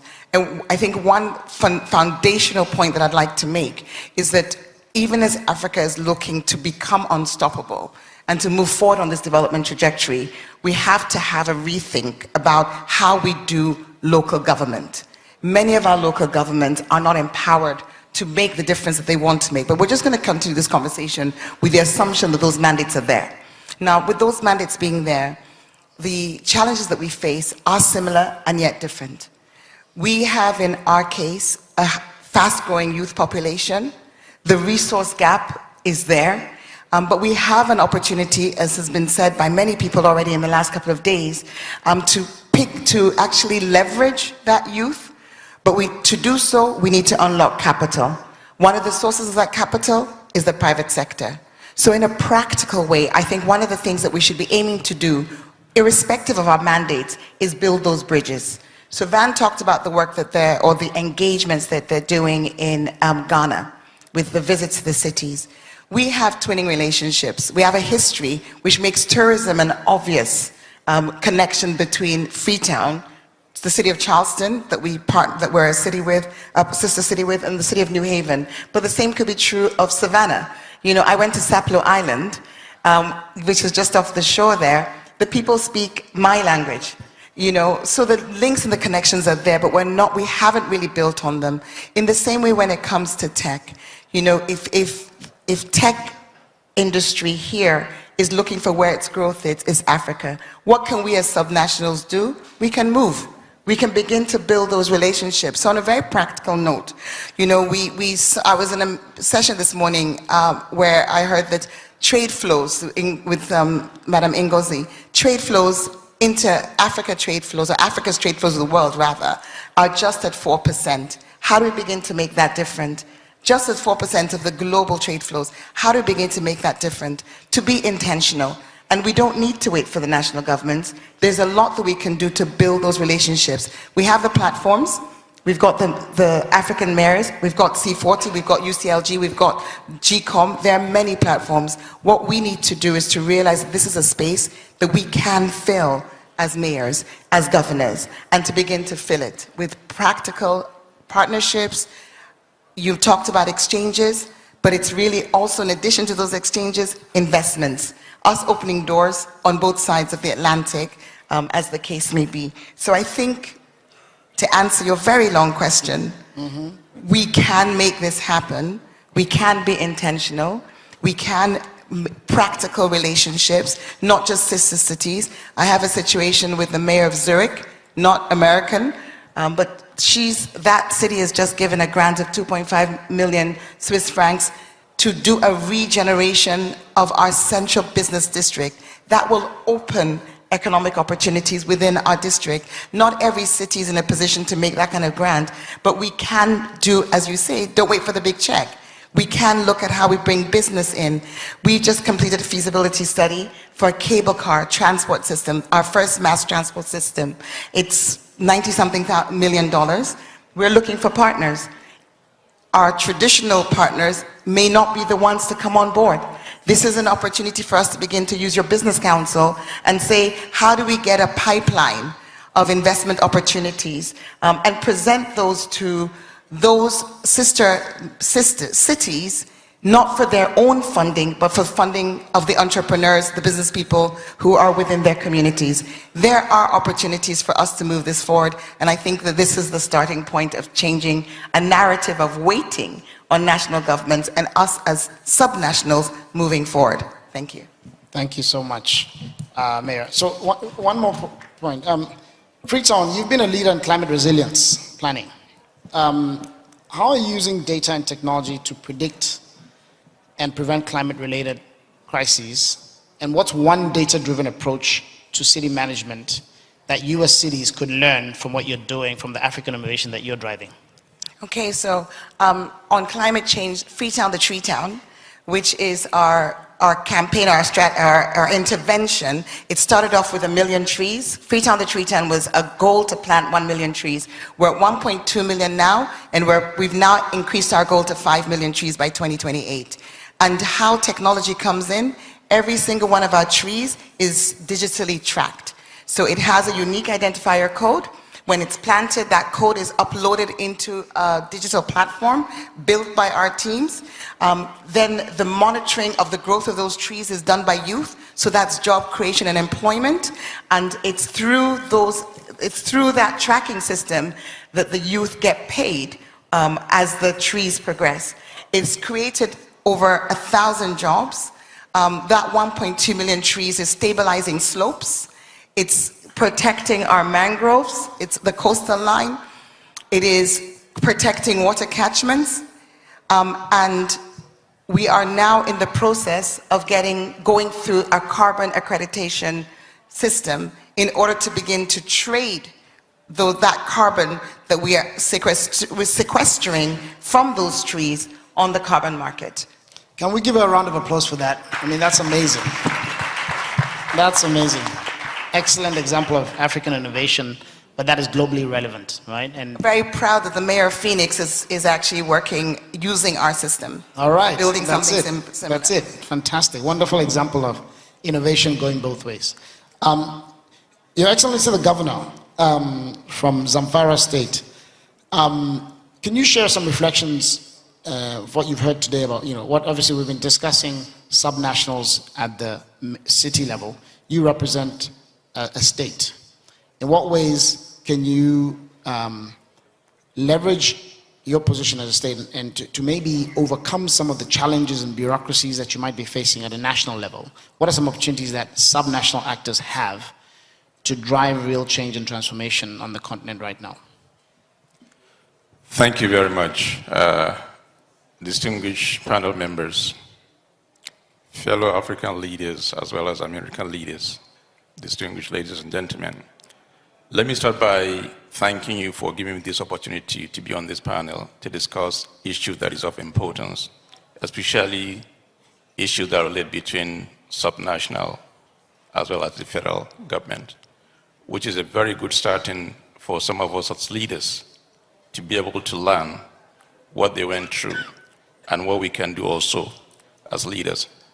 I'm happy to see the panel member, especially the mayor of that is here in America, as well as my sister from South Africa, and my colleague here, to share experience in terms of what they went through and how we can make Africa better, especially to do with climate change infrastructure, and so on and so forth.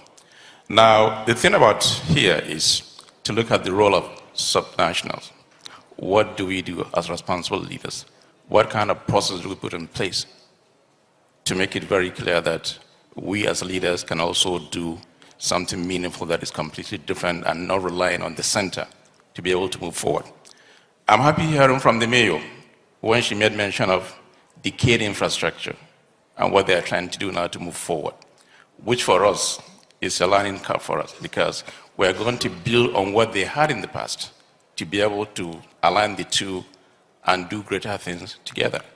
Now, there are ample opportunities for us to compare. Now, building smart cities in Africa, I think, is the way forward, because it's an area where we have serious deficit.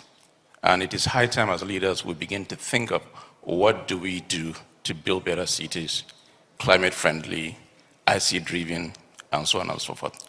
And this is a fora that provides that kind of opportunity for us to learn, compare notes, and be able to work together and see how do we transfer knowledge, technology, in terms of driving the subnational to also do their own beat without relying on the federal government.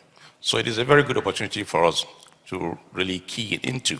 Now, looking at the states where I came from Zamfara, which is in Nigeria, in the northern part of the country, that has faced so many challenges, ranging from insecurity, infrastructure, educational decay, healthcare issues. These are basic things. Now, what we're doing right now as responsible leaders is to try to change history or to rewrite history by looking at these factors critically. One is, yes, we're tackling insecurity, which has always been a major thing, but I'm happy to say that things are changing for the better. Now, what about education? What do you do? Because education forms the backbone of any society, because it gives you the ability to think and reason and design on what would be the future for our children and grandchildren. Now, looking at the health sector also, is also an area where subnationals need to do so much to be able to take care of the population in the health sector. Now, all these things will not be possible without the basic infrastructure. And this is exactly what we're doing. The opportunities are there in Africa, and we need to capitalize on that to be able to invite credible investors that we can work together simultaneously and be able to build a better future for the future generation of our people. This is the way forward. Thank you, Governor. So you're talking about, investing in infrastructure, leveraging some of your clean slate to think about how do you, drive development. And, one last thing. On the continent, what do you think is holding us back from accelerating our urbanization?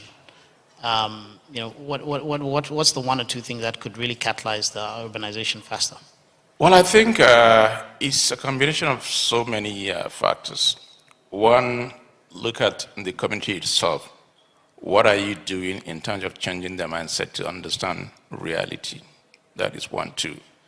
Second major thing is finance, because for you to build basic infrastructure that will impact positively in the minds of people, you also need to have a very solid financial backing, which is key to everything we do, without which no meaningful development can take place.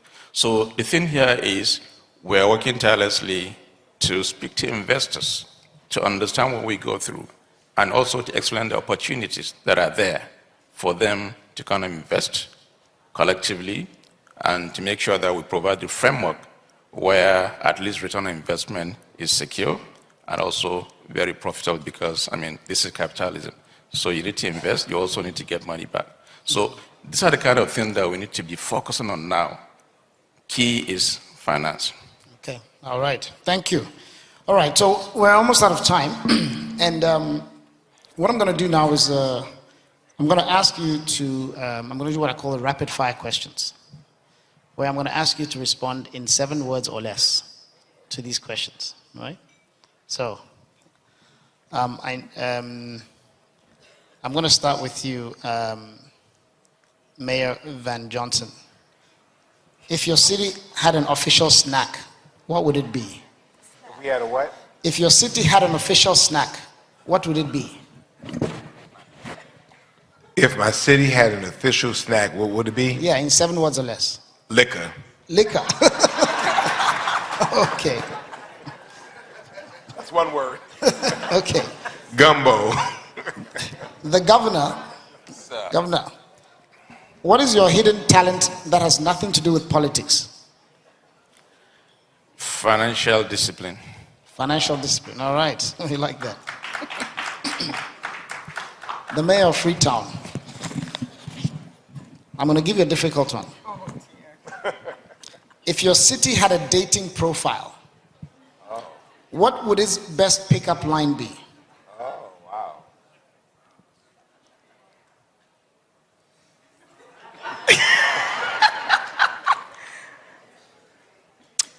Curvy and full of potential. All right.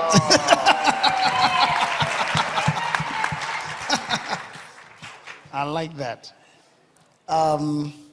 Madam Mayor, AI assistant or human assistant for running your city?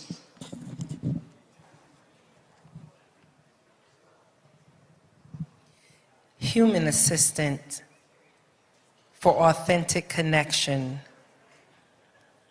That's it. Wonderful. Thank you. All right. Back to you, Madam Mayor of Freetown. Real-time data on traffic jams or citizen mood swings? Real-time data on traffic jams or citizen mood swings? Which would you prefer? I'll go for the real-time data on traffic jams because of the cable car that we're bringing in. Mood swings are very unreliable. Can't be sure of how you measure them. Okay. The governor. If you had unlimited data about your state, what's the first problem you'd solve? If I have unlimited data for my state, I think I would rather say I'll utilize it towards greater development for the society. Okay, thank you. Greater development for the society. Mayor Van Johnson. I think we're out of time. We got 1 minute left. The future of city leadership is? Bright and brilliant. Bright and brilliant. All right. We are not our national government. All right. Thank you. Ladies and gentlemen, can we give them a round of applause, please?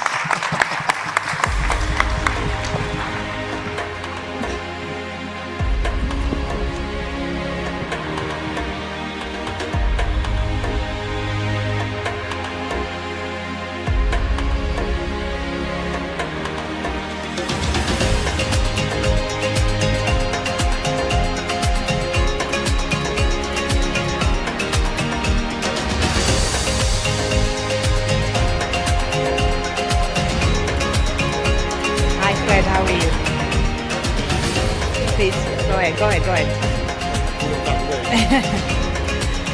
What a fantastic panel that was. Please give a round of applause to our mayors for sharing those lessons and experiences. Thank you, Fred, for leading such a fantastic panel at Unstoppable Africa 2022.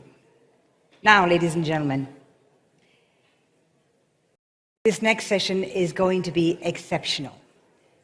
But I would like to remind you that if you need interpretation, because this next session is going to be led in French, please grab the headsets, which are at the back of the room if you don't have them already in your seats, because you will need it if you require French interpretation.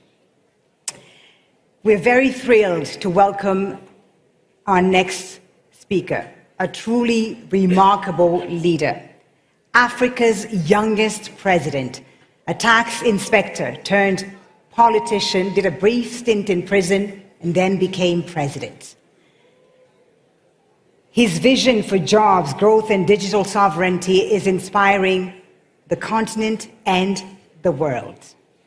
Ladies and gentlemen, it's my great honor to welcome to the Unstoppable Africa stage His Excellency Bassirou Diomaye Faye, President of the Republic of Senegal.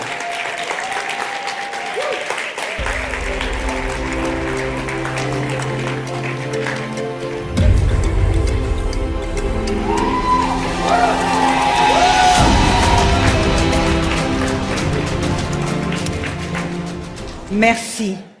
Mille merci, Monsieur le Président, d'être avec nous aujourd'hui à Unstoppable Africa. Vous êtes aujourd'hui le plus jeune chef d'État élu Thank you, en Mr. Afrique. President, for being here in Unstoppable Africa. You're the youngest president in Africa. In bit more than 1 year, you cultivate the imagination of the youth of the world. But the expectations are huge. Governance, job, digital sovereignty, security, obviously. I'd like, in this context, I'd like to ask you, what does it mean for you, an Africa and an unstoppable Africa and unstoppable Senegal, which is the main theme of this discussion? What does it mean for you, unstoppable Africa? Thank you very much for this invitation, and thank you very much for the great words you had. We know that Africa has a big potential, a huge potential, and today our potential is to have human resources and to have as well natural resources, but I'll talk about natural resources later. But I think that the main resource we have in Africa today is the human resource. And this human resource is made by a innovative and audacious, ambitious youth, a youth who is aspiring today to transform radically its continent. And this youth has the potential, when a young youth has the potential to develop himself and count on him or her. We know where Africa can go, and we know that the sky is not a limit, and we know that Africa is obviously unstoppable. That's right, and let's talk about this youth. It's 70% of the population of Senegal is less than 30-year-old. How can we transform this demography? What are the concrete measures you are going to set so that youth see in Senegal, your country, some new opportunities rather than a starting point?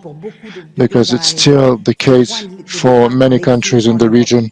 There are starting points for exile to Europe. So what can be done, what can be made to retain the youth in the continent? You're right, it's a huge challenge in front of us. That is to remobilize these youth, how to give hope to these youth through concrete actions.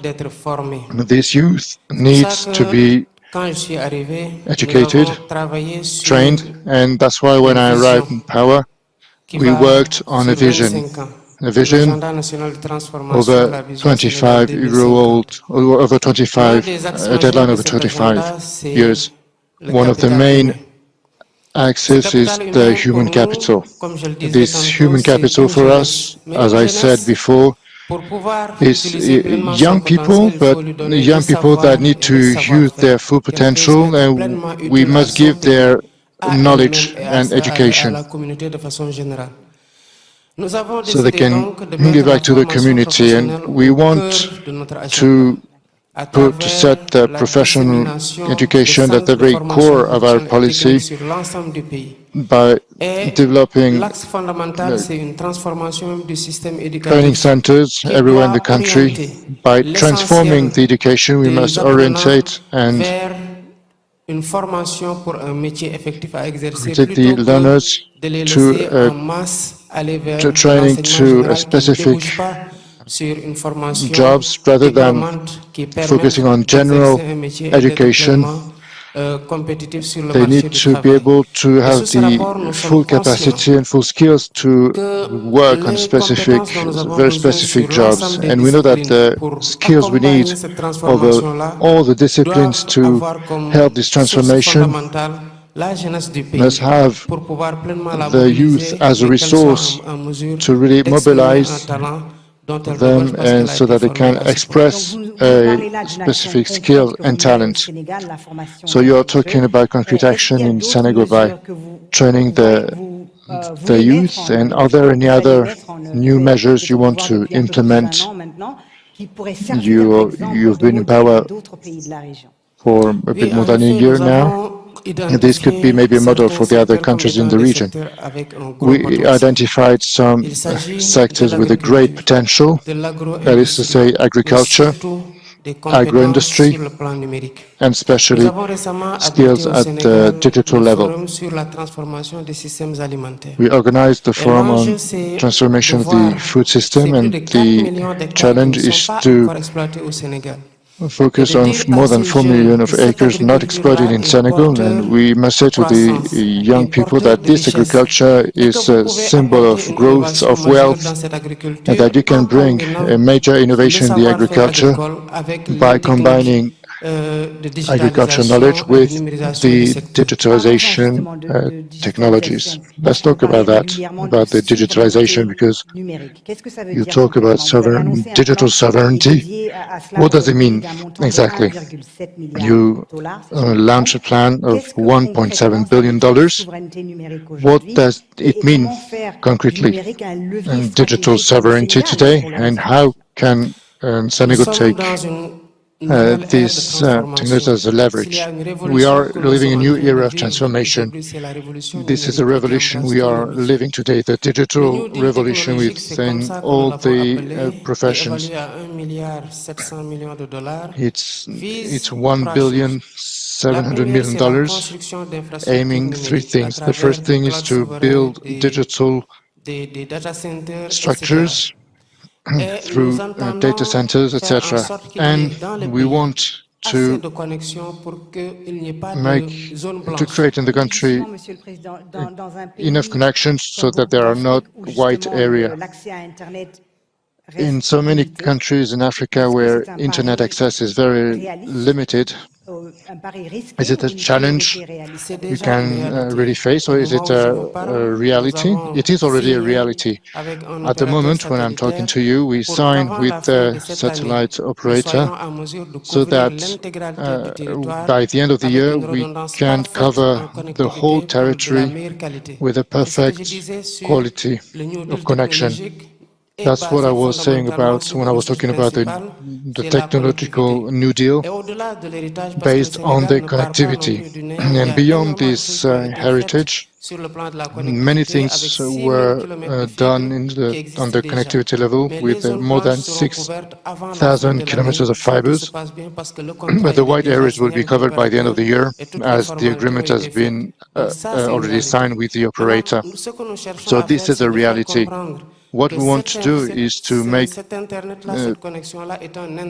understand that this internet, this connection is an input, and we need to work on the data protection with data centers and the sovereign funds. All this infrastructure will be governed, will be managed. On this report, we are working in implementing a digital technological cluster based in Africa. Exactly, that's what I went to defend last year. We consider that Senegal is a very stable country with an excellent position, with human resources of very high quality, and everything that we do in Senegal must be open to Africa as a hub, not only for Senegal, but for the whole Africa in the AFCFTA. All these, behind these digital skills, how can we implement the digitalization by understanding this new technology? In this report, we installed what we call the digital governance in Senegal, with interaction, the partnership between private and public sector, so that Senegal can keep on pushing the digital ecosystem of the country to better improve the digital transformation of the country. You talked about human resources. Let's talk about natural resources. Senegal discovered a few years ago an important reserve of gas and oil, but some are afraid that Senegal will fall in the rental system. How can you avoid how can you make that this resource helps to create jobs for this Senegalese youth? D'abord, c'est une alerte que nous avions lancée We depuis que talk nous about avons fait ces découvertes-là au Sénégal, avant même le début de l'exploitation. Nous resources avons cette conviction qu'il ne faut pas curse. tomber dans ce We are syndrome convinced hollandais that we must qui not ferait notre pays un fall pays into this essentiellement dépendant Dutch de la rente syndrome pétrolière. that Ce que nous avons comme make ressources our en country nous, dependent ce of que nous avons comme ressources of foncières, oil. ce que nous avons comme ressources Our minérales resource in terms doit of être minerals, catalysé of par le développement all ou the terrains we l'exploitation have, des all the fields ressources we have, everything pétrolières must et be gazières. optimized Et for toute the la use of rente the oil and pétrolière doit gas être resources. orientée pour le All the développement de rents, ces secteurs. all the Nous avons incomes vu que des pays, must be notamment du Golfe, qui ont beaucoup optimized. plus de ressources We gazières ou saw pétrolières que that le the Sénégal, ont Gulf réussi à countries, diversifier leurs which are revenus, à more s'affranchir oil and véritablement gas de la than rente our pétrolière, country, qui, comme on le they sait, est managed quelque peu to fluctuante en avoid termes de this prix oil et peut rental, and être we know très that it rapidement en baisse changes, par it rapport aux fluctuates attentes. with Sous ce rapport, the ces revenus, nous change of avons mis the en prices. place le fonds d'investissement We stratégique implemented qui est alimenté some par un fonds strategic intergénérationnel. Et le fonds investment funds intergénérationnel, c'est une partie de ces ressources justement with an intergenerational fund, qui est and this ponctionnée et qui est intergenerational réservée aux fund générations helps futures. Autant dire donc qu'il faut investir is dans des dedicated secteurs for the qui ne future sont pas ceux generations. du pétrole et du gaz pour Hence the pouvoir necessity permettre à ceux to qui viendront demain de profiter invest de in cette the rente qui va future être rather Des projets tels que le way champ beyond pétrolier oil de and gas. Sangomar, où GTA en partenariat avec le The Mauritanie a Sangomar été lancé.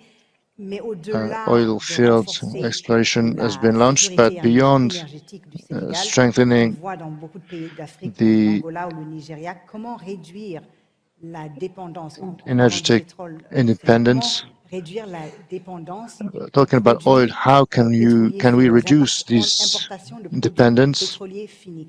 C'est le problème encore dans de nombreux pays africains. Is the On a problem les in many ressources et African on est countries. obligé We have the resources, but we have to import the D'abord, finished au products. Sénégal, nous sommes à un niveau de 30% First of de all, mix énergétique. in Senegal, we Ce have que nous consommons en 30% électricité est of composé de 30% energy d'énergie mix. solaire et We d'énergie are éolienne. 30% solar Mais energy nous avions and déjà, bien avant la découverte wind du pétrole, ça fait déjà des energy. décennies et des décennies que But nous avons before une the raffinerie au Sénégal. discovery of Donc the nous oil and gas, we importons have a du brut refinery pour in raffiner et produire des produits Senegal. finis. We are À plus forte importing raison maintenant quand nous produisons. Donc, crude oil il est to be important de refined. noter que sous ce rapport, nous avons un So it's projet qui s'appelle important. la SAR 2.0. La SAR, c'est la Société We have the africaine de project raffinage qui a Nassar été installée au Sénégal 2.0. bien avant la découverte du The pétrole. Société de Et Raffinage has cette been société-là est installed dans un in Senegal processus de before the transformation discovery of pour these pouvoir oil and gas non fields. seulement We are in transformer process of notre transformation production locale et to fournir le marché transform our sénégalais, mais local aussi production fournir le and marché africain. Et parallèlement, là, c'est provide un the programme Senegalese qui va market and au-delà the du African simple market. It's raffinage, a parce program qu'à that partir goes de beyond the l'exploitation refinery du gaz, because nous sommes en from the mesure exploitation de of produire de l'urée, gas, d'aller of vers la oil and gas, pétrochimie. we Et tout ça dans un can contexte où nous avons des produce ressources en phosphate qui sont petrochemistry at importantes the pour industrial level. pouvoir être We mises have en resources in combinaison phosphate, avec and le gaz et they can produire be énormément d'engrais. Donc, combined au with Sénégal aujourd'hui, production gas l'orientation to majeure est une create orientation fertilizers. de transformation pour So we have ajouter de la a valeur aux produits et pouvoir en faire orientation pleinement of profiter transformation notre to add some économie et values to the créer different massivement products des that emplois could pour la help our jeunesse. economy and de create l'Afrique jobs for plus youth. largement, Monsieur le Let's Président, talk about du Africa, marché africain. Malgré la about the volonté African market. politique qui existe aujourd'hui, Despite the l'intégration économique political africaine will est encore un that peu exists bâtie. today, the Comment African la renforcer davantage et integration, faire the du economy, marché unique how can we continental une réalité, pas strengthen du this African Est-Ouest, economy that it et can be ça reste encore a reality? balbutiant. Because today Comment renforcer cela, it's still at sachant its qu'on a very quand même beginning. un So how continent can we avec strengthen des that, pays à des niveaux différents? Comment considering faire that pour we have renforcer a ce continent marché with unique de la different même countries at manière que different les levels? Européens How l'ont can fait we il y a quelques strengthen this décennies? unique market? just like the European did a few decades ago. We need to take into consideration the experience that was success within the REX. The ECOWAS was important. We had a free exchange of people and services, and within the UEMOA, that is made of 7 to 8 countries, it was a REC where they have one currency, where people and the services and goods were able to be dispatched. And you have the EAC, which is another REC, you have the SADC, and you have UMA in the north. Those have different levels of integration. We need to look at the various and the most integration in order to make it a reference and blueprint when it comes to AFCFTA. As soon as we have a bigger integration, as soon as this protocol is finalized, the time will come to be well invested in materializing this AFCFTA and to operate it. We do agree with the head of state and government that it is a requirement in order to allow a better movement of people and goods, to foster the economy and to have a good competition and healthy competition between the various countries that will enhance the investment, whatever the investors is and will want to go. I do think that we had crossed a milestone, and countries need to foster this area to make of the AFCFTA a reality. Mr. President, we are getting to the end of our meeting. Last question, and we delve deeper. Africa, Senegal is at the core of a rivalry between powers like China, United States, Europe. And in Senegal, we already have seen kind of a cut with the traditional partners like France. How do you position yourself in front of new partners like China? Do you want a more equitable, more neutral relationship? How do you navigate without losing the sovereignty that you are asking for? How do you establish and not to do the same mistakes as those of the past? So first of all, we need to say that we are not in a break, we are not at odds with any other countries. France remains a traditional partner of Senegal, and as an example, in November we had an intergovernmental seminar for the renovation and the resuming of our cooperation. Whatever is thought, since 1961-62, Senegal, we already had a cooperation with the countries from the socialist countries and the Middle East and the Western countries. We always have been an open country. We remained it even more, and today we have this will to be more sovereign, and we have a youth that has this ambition of sovereignty and want to materialize it. In this perspective of openness, all the countries are welcome to work with us. Senegal is an open country to all the partners and partnership, but we request two things in a partnership. First of all, we want a balance. We strike a balance in the relationship that allows to ensure a win-win relationship. Secondly, mutual respect and respect of the differences. And no civilization is higher and better, and no civilization must be imposed. We want to deal with all the countries, and that's why with the relationship we try to deal with. No civilization is higher, is better than another one. Thank you very much, Mr. President. Our respect is key. A round of applause for the President. Jamal.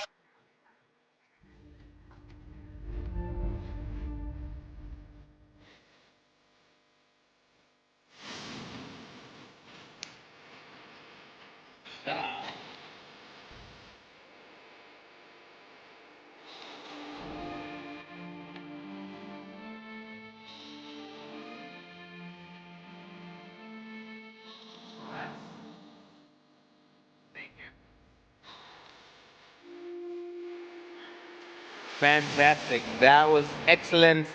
Thank you to Fallen President Diomaye Faye for that great conversation and his leadership in Senegal and how he sees the place in the world. We want to switch gears a little bit now and turn to technology, how Africa's innovators and entrepreneurs are connecting with Silicon Valley and beyond to attract investors and cultivate sustainable partnerships that can propel Africa's tech landscape toward greater global influence and lasting impact.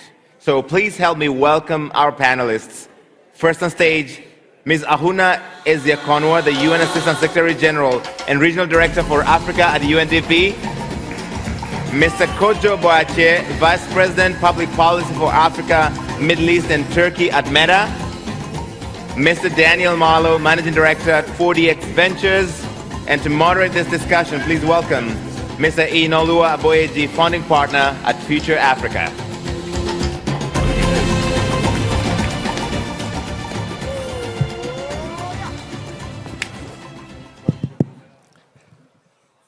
Good afternoon, ladies and gentlemen. Thank you very, very much for taking the time to be part of this panel. We're going to be discussing very briefly over the next 25 minutes, Silicon Valley meets Africa. And as the guests have already been introduced, I'm just looking for this to be a very warm, engaging conversation where, we have a conversation about what exactly will it take, or what exactly do we need to do for us to imagine a future where Silicon Valley values, traditions, results, outcomes, culture, and Africa, with its ingenuity, its youth, its prosperity, its governance, meet and deliver the kind of outcomes that we've all been looking for. And so without further ado, I'm going to launch right into the conversation. Please, everybody, assume that as you answer the questions, you will introduce yourself and whatever it is you want to say about what you do, even though I figure your titles are enough. But if they're not, feel free to add more color. My name is Inolua Aboyeji, and I am the founding partner of Future Africa, which is a seed stage fund, and super excited to be part of this conversation. So my first question will go to Mr. Kojo from Facebook. Over the years, Silicon Valley companies have been investing in Africa, and I presume many more, like your company and many others, are interested in investing in Africa. Based on what you've seen, what do you think that Silicon Valley investors should be looking out for as they think about investing in Africa? Thanks a lot. I'll take your invitation. So good afternoon, everybody. It's a pleasure to be here. My name is Kojo Boakye. I'm the Vice President of Public Policy for Africa, Middle East, and Turkey with Meta, formerly Facebook. Our companies include Facebook, Instagram, and WhatsApp, as many of you know. Our investments are deep. I think the first thing I'll speak to on the question is I think that it boils down to motivations. I don't think we should see every company as the same. But I think as Meta, when we think about our future and our mission is to build the tech that drives and is and enables the future of human connection. And I think when we think about the continent in that way, many of the things that drive us will drive companies with other motivations. We've heard Strive was on here earlier talking about GDP growth. We know that AI, for example, is set to increase global GDP by 15.7 million or whatever it is, based on what you read. It's only in Africa where that increase in GDP by 2030 is set to double. Africa's current GDP is said to be 2.83 million. It's said to double by 2030 if we get things right in respect of AI to 2.9 trillion. I apologize, trillions and billions. To 2.9 trillion. It's only in Africa where it doubles. We all know and have heard over the last day and a half about the youth population of this continent as well. 70% of people are under the age of 25. By 2050, 25% of the working population will be African. If you're thinking a bit of it as an investor, just about the economics, the ROI, the addressable market, then these things are an amazing opportunity for you. We've heard, again, over the last day and a half about the Africa Continental Free Trade Agreement. Those sorts of things have in part driven what Meta's investments, including things like To Africa, the world's longest submarine cable, offices in places like Nigeria, South Africa, staff across the continent, have in part driven it. But I think more than anything else, and Daniel and I were speaking earlier on, it's about the talent on the continent and the ability for that talent already to solve issues and build companies based on local context that we honestly and firmly believe can become international if given the opportunity. And amongst the many opportunities we've provided, and I could speak to impact grants that we've provided to various small companies who we hope will become medium and large-sized companies.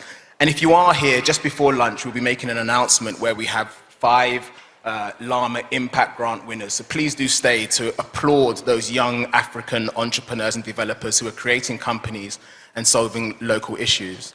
So I think there's that talent that's already creating opportunities and already creating solutions and businesses in Africa that I think Silicon Valley companies like ours are compelled to invest in. I'm not going to use the expletive that Daniel used before we spoke with regard to the talent he sees on the continent. Yesterday I was here and I heard somebody, an African, say that they don't invest, or at least their company, I'll forgive him, that his company doesn't invest in the continent anymore. Too many problems. So I asked Daniel, who is of a slightly different hue to me, what attracted you to it? And I'm going to let Daniel speak about what he saw, but that talent, amazing intellect, the ability to grasp and seize opportunities, I think is what attracts Silicon Valley companies the most, who have our mission and our stated intention for the continent. Fantastic. Thank you very much, Mr. Kojo. You can clap if you want. Speaking of talent, one of the most revolutionary, I would say, shifts I've seen over the last decade of working on the continent has been to see the development community engage in the innovation economy. When I was getting started in the space, it was normal to see, Facebook come and sponsor hackathons and see Google come and sponsor hackathons. But it wasn't normal to see UNDP. It's like back then it was just, refugees and war zones. It wasn't young, innovative talent that could actually solve problems. So I was wondering, Ms. Hahuna, if you can walk us through the thinking behind this big shift that UNDP has undergone from investing in development as a broad theme to really focusing on innovation and creativity as a big boost for investing in African youth. Thank you, Uni. UNDP turned 60 this year. And so it's been, thank you. It's been quite a journey. By the way, I have to say, if you've not yet been up on this stage, it's absolutely impossible to see. We can't see you. You can see us. I've been on the other side, and I didn't realize that it's, you can't see anybody's face from here. But anyway, we'll try to imagine the faces in front of us. But I was saying UNDP just turned 60 this year, which means we have a bucket full of lessons of data about how you do development and what works, what doesn't work. 60 years is a long time to write a script about what makes progress happen. And of course, we've benefited from that hindsight and from that experience in understanding what we've been doing right and what we haven't been doing so right. I think one of them is the fact that, we're a $5 billion a year organization. We are present in 170 countries and territories. I cover Africa, where we cover 46 countries. Africa absorbs the most of UNDP's resources. We are present in these 46 countries, which is a huge asset. So there you are starting to see the convening power of this organization. But for us to have meaningful convening of multi-stakeholders that would bring their assets together to create impact, we need to have skin in the game. So we can't talk about, innovation being a great thing when we're not investing in innovation ourselves with development financing, or when we're not understanding the private sector players who are in the space. The second thing is we have been doing development practice traditionally from a very piloting project lens. And what we've observed as development money dries up and private sector and technology come on stream is the power of platforms over pilots. Because platforms gives you the space to co-create with unlikely partners, but those who bring value asset so we can deliver on scale. That's the other thing, fragmentation of development programming, where everybody is doing a little bit of something somewhere, and all we're generating is mice economies, livelihood enterprises, which do not add up to deepening capital markets. So another big lesson is we need to bring assets together to create scale and speed at the same time. And why is it important for an organization like UNDP to get involved? Some of the things we're talking about there are hard to do. If you think about where innovation succeeded in Africa so far, fintech. It's because fintech is fairly easy. And we came and asked the question, you may not agree with me, but regulation-wise, I know you're struggling, but overall, investors want something that's, understandable, predictable, and fintech was. But what about agri-tech? What about green tech? What about all the other sectors that transform life on the continent that we know? What about smart cities, creatives? What about health tech? So we've created this initiative, which in our knowledge is the largest initiative to support the innovation ecosystem in Africa. We've talked about it on this Gabi platform, but the news I'm about to give you now is in 18 months of going to execute, we have created 170 startups, speed. We have spent over $50 million nurturing this ecosystem. We have created a policy lab that is not only creating a new culture for governments to invest in policy and the right regulations that can help these startups go to speed and scale and create great companies, but also working at the level of the African Union to say you need to adopt harmonized policy systems that enable borderless Africa ventures, where if you're in Namibia and you've just come up with a solution that can also serve the Nigerian market, you can do that without too much pain. And we're saying also that we need the universities involved. And Inni, I have to say, you have something to do with this, because when we came to you a couple of years ago, you said, UNDP, you don't know what you're doing. Because at the universities, you have an army of idea-rich young people. All they need is for you to create spaces for them to experiment, to play, to incubate, and then connect them to industry players. So we today, thanks to you, have invested in 14 university innovation pods, and it's incredible what's coming out of this in 14 countries, and 26 by the end of the year. The vision is 54, one in every African country. And the vision is raise $1 billion to support this ecosystem. Super excited about how you're tapping into the raw potential of our youth in the universities, and UNDP is redefining development by helping scale that talent to their true potential. Well, Dan, you're still going to answer Kojo's question because it wasn't my question, but I'll add mine on top of it. I've known you for too long. And you're the operator's operator. You've operated in Silicon Valley, you've operated in Latin America, and then somehow we suckered you into coming into Africa. You got to tell us why. Which one of the pitches worked for you? Or was it the Banku that did it? You got to tell us. So tell us, given what you've seen about these different ecosystems you've been a part of, what makes Africa so special? Yeah, so that's, I have known you for way too long, my friend. So 2 minutes on myself. Daniel Marlowe, managing partner of 40X Ventures. We're an early stage venture fund investing in Africa. We're on our third fund, 200 million under management. We've invested over 50 companies on the continent, providing great technological solutions to build the future of Africa. And so to answer your question, you asked me backstage, why did I pick to become a venture capital investor in Africa as the next stage of my career?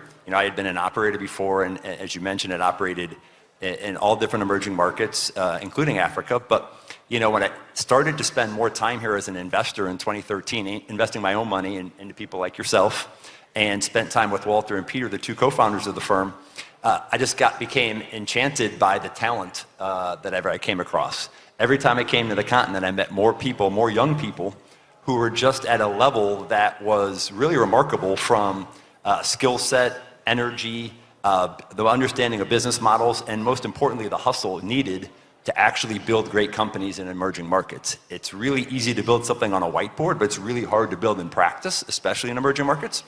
And so finding people who have that moxie to want to build in emerging markets is really hard to find. And so for me, it was the first step of why I wanted to do that was I spent more and more time on the continent and spent more and more entrepreneurs.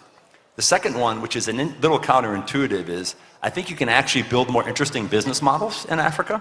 If you're building a fintech in the US, for example, to keep the fintech theme going, there's only a relatively few areas that are not massive ecosystem players, massive embedded incumbents that you're dealing with.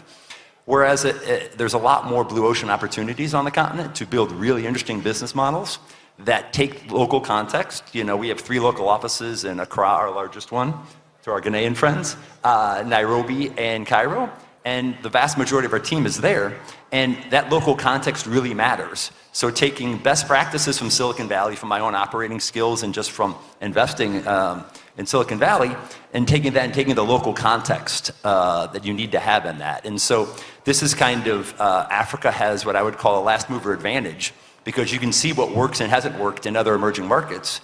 Take those things, apply the local context that you have, and if you do that, then the third reason why I'm excited about investing in Africa is because I think the returns are going to be phenomenal. We're targeting top quartile, top decile returns. Our first fund is that way. Our LPs invest in us because they're going to provide those returns, and we're going to build the next generation of companies in Africa, which is going to give a lot back to local communities and a lot back to the local markets and economies, building that up. You talked about the demographics is destiny, and it's true. We heard a lot about that the last 2 days on the GDP growth, the demographic growth. But if you're not investing that returns back into the continent, that's a missed opportunity for us. And so when I looked at where I could spend the next decade of my life, it was really clear that it was not just the most rewarding from a personal perspective, but it also was the best from a economic perspective to spend time building things where you can have the biggest impact, and impact with not just personal impact, but financial impact and building out economies. It's really exciting to me. Amazing, amazing. You can clap, please. Thank you very much, Daniel. Now, our time is, we're getting short on time, but I'm gonna ask one question across board. The way we think about the world at Future Africa is Africa's biggest challenges are also Africa's biggest opportunities. And from each of you's vantage point, whether it's Madam Ahuna from a policy and development perspective, or Daniel from a operating and investing perspective, or Meta with Mr. Kojo from a investing perspective as well. There are unique challenges that you've faced. But I don't want you to dwell too much on the challenges, although you can briefly describe them. I want you to tell me one thing and one stakeholder who I'm sure is in this room that can help you turn that challenge to an opportunity. So we go away from here with some solid takeaways. So I want to start with you, Mr. Kojo. First of all, I'm not sure that challenges on the continent are that unique. I think it's, as Daniel, and I'm glad to see Daniel shaking his head as well. I think there's this idea, as I asked Daniel a quite blunt question, of this being a dark continent, it having particular challenges to this continent. They're the same challenges that we find all over the world. It just looks and feels a little bit different, and that's manageable. I think if I have one shot at asking for support, greater dialogue, greater trust, greater collaboration, all of those things that I think is what's required, at least one of the ingredients required to move us forward, or some of them, it would be for policy and regulatory predictability. And harmonization first and then predictability. I think the one thing that we've found that makes it challenging, and I got into policy and regulation because it's dynamic and it's exciting, but is an unpredictability to it. So when you invest, as we did, you invest in 700 meters of fiber in a particular country that will remain nameless and connect 3 million people at the time to internet for the first time, and then your biggest app at the time, Facebook, is blocked. That's the kind of unpredictability that investors don't like. And Facebook in this particular country remains blocked, despite the fact that millions of this people's country citizens can still connect. So I think in as much as this is a dynamic sector, what we're seeing is, as many people have described, is probably the fastest and arguably the most fundamental change we've seen in human history, and certainly with AI.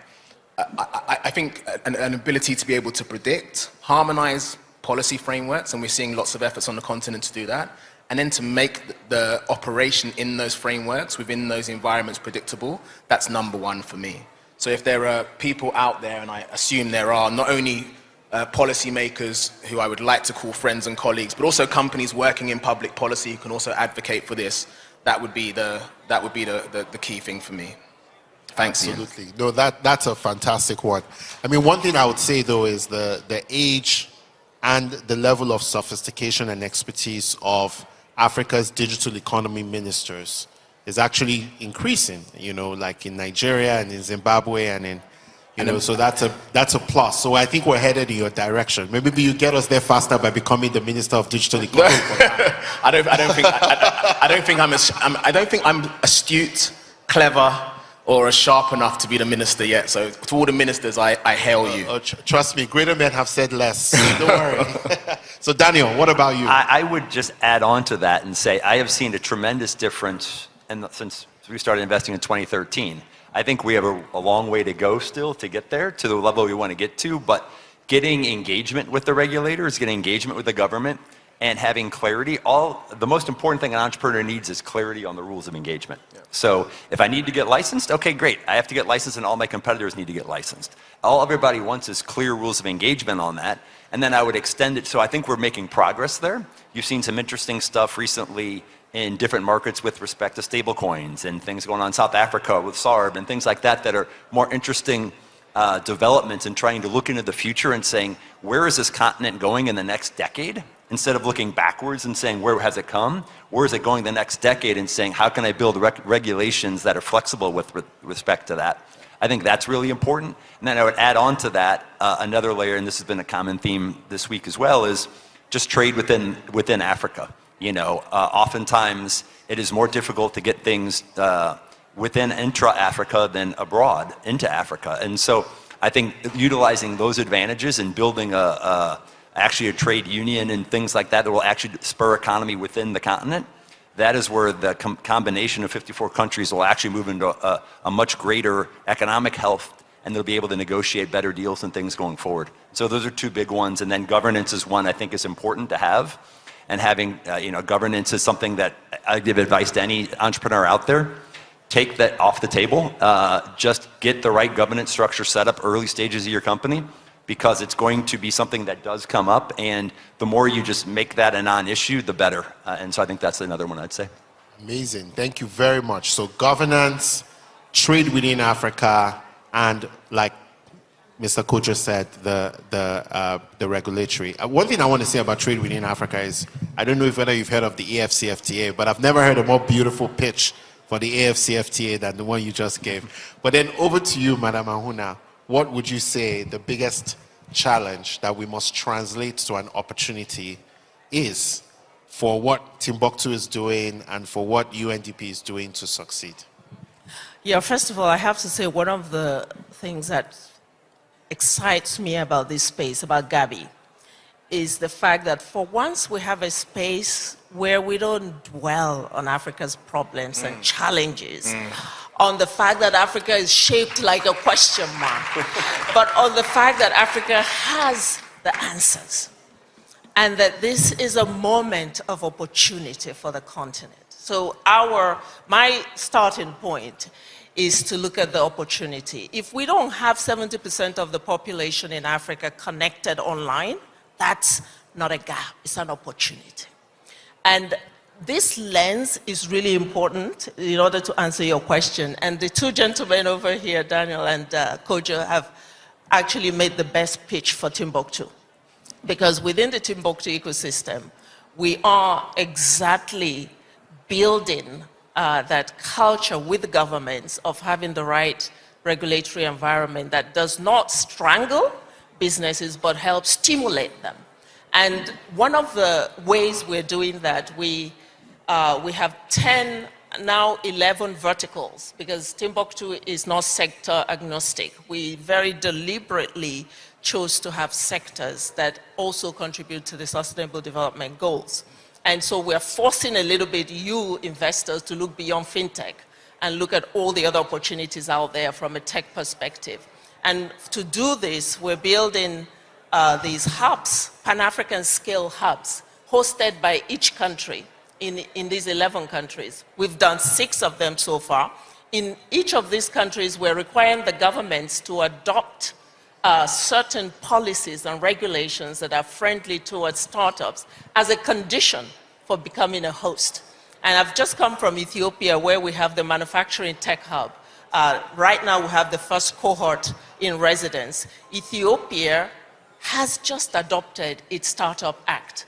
And within that Startup Act, it has checked off all the things that we said to them will be necessary for them to become a Pan-African host for this manufacturing and to have a market that is opened up to the rest of Africa.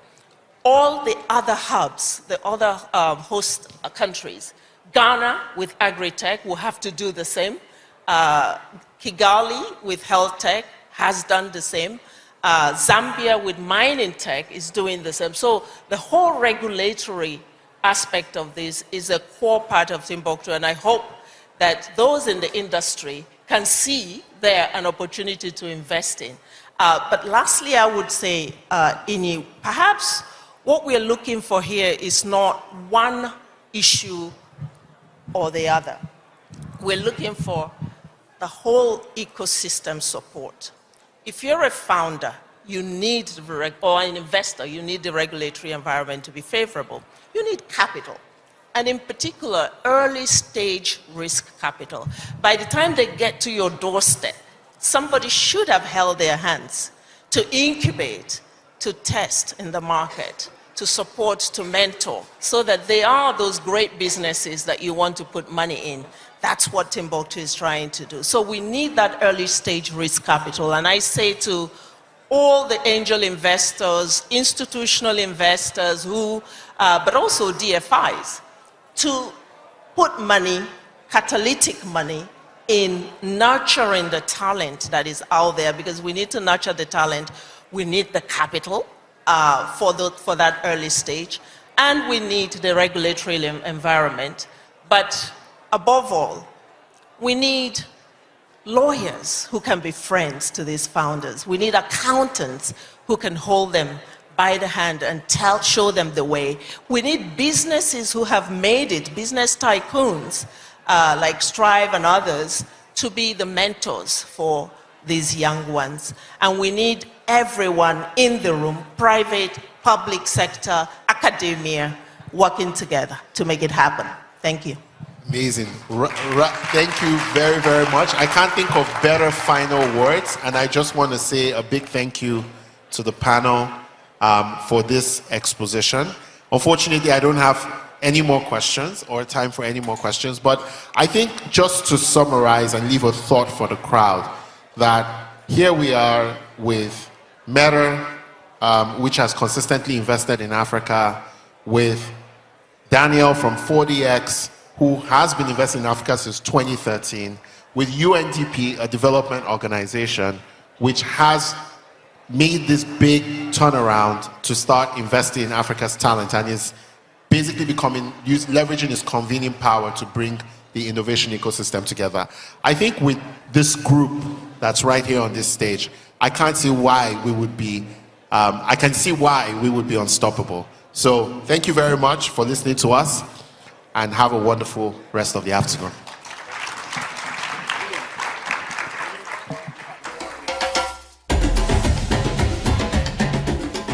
please, you can remain seated to wait for the grant winners, because we have the folks from Meta who are going to come on and announce the Llama Grant Challenge winners. Thank you. Exactly. That's all I was coming to do. We've got lunch coming up next, but before that, we have a special announcement from Meta. And to do that, please welcome Ms. Sherry Zinoreva, Director for Policy, Programs and Product for Africa, the Middle East, and Turkey. Sherry. Good afternoon. Good afternoon. I think I can see everyone. So I realize that I am literally standing between everyone in this room and lunch. I hear there's jollof waiting for everyone and assorted meat. So I will not take up too much of your time. But my name is Sherry Zinoreva. I'm the Director of Policy Programs and Product for Meta, based in London. And I've been at Meta now for 9 years, been working across the continent for 13 years. And I lead the team that's pretty much responsible for a lot of our collaborations with creators and developers and startups. And I've seen such amazing innovation coming out of the region over the work that I've been able to do for the past few years. And that's the spirit that brought me to stage today. So in 2023, Meta launched the Global Impact Grant Program, and this was an opportunity to support developers and startups all over the world who are developing social impact initiatives using Llama, our special large language model. And over the years, we've been able to provide over $1 million in support for African startups and developers in particular. And we've seen a lot of great results. You may have heard of Jacaranda Health, who came up with a platform called Prompt, an amazing program that supports maternal health across sub-Saharan Africa. And through this collaboration, they've been able to reach 3.3 million women with support. We've also supported Digital Green, which has another similar program that supports small-scale farmers across Nigeria, Kenya, and Ethiopia, offering their service across 12 different languages. And lastly, Fundamate, which is a platform based in South Africa, but serving across the continent, that reaches over 3 million students with study support for young people who are leveraging WhatsApp and Messenger for study aid. So because we've seen such amazing progress and support across the continent, this year we decided to create the Llama Social Impact Grants specifically for Sub-Saharan Africa. And so through that, we received thousands of applications, and we had to select 5. And luckily for us, a lot of those winners, with the exception of one, were able to come to New York to celebrate with us during Gabi, during UNGA Week, and I have them to introduce to you on stage. So first and foremost, I'm going to introduce our first winner, and we have quite a few. Cyprian Nshiminyimana from Rwanda, who's from the Center for Industrial Revolution, who came out with Easy Read Africa. This is an AI tool making critical information accessible to low literacy and cognitively diverse audiences. Welcome. Raman Sanya from Uganda for Teen App. This is an innovative AI-powered app delivering essential sexual and reproductive health for young people, for adolescents and education across the region. Then we have Zeno Chinotiwe, Zimbabwean by way of South Africa, but currently in Nairobi, who developed Vambo AI. This is a platform that's working to build multilingual conversational AI assistants for indigenous African languages.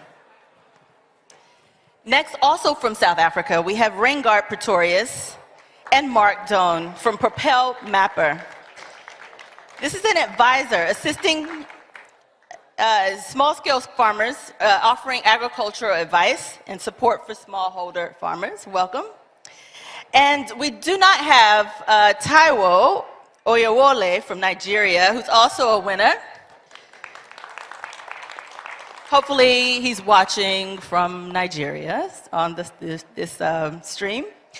But his project, Oga Redis, is revolutionizing healthcare access for informal medicine through our Llama-powered WhatsApp app. So welcome, guys. So happy that you were able to be here with us.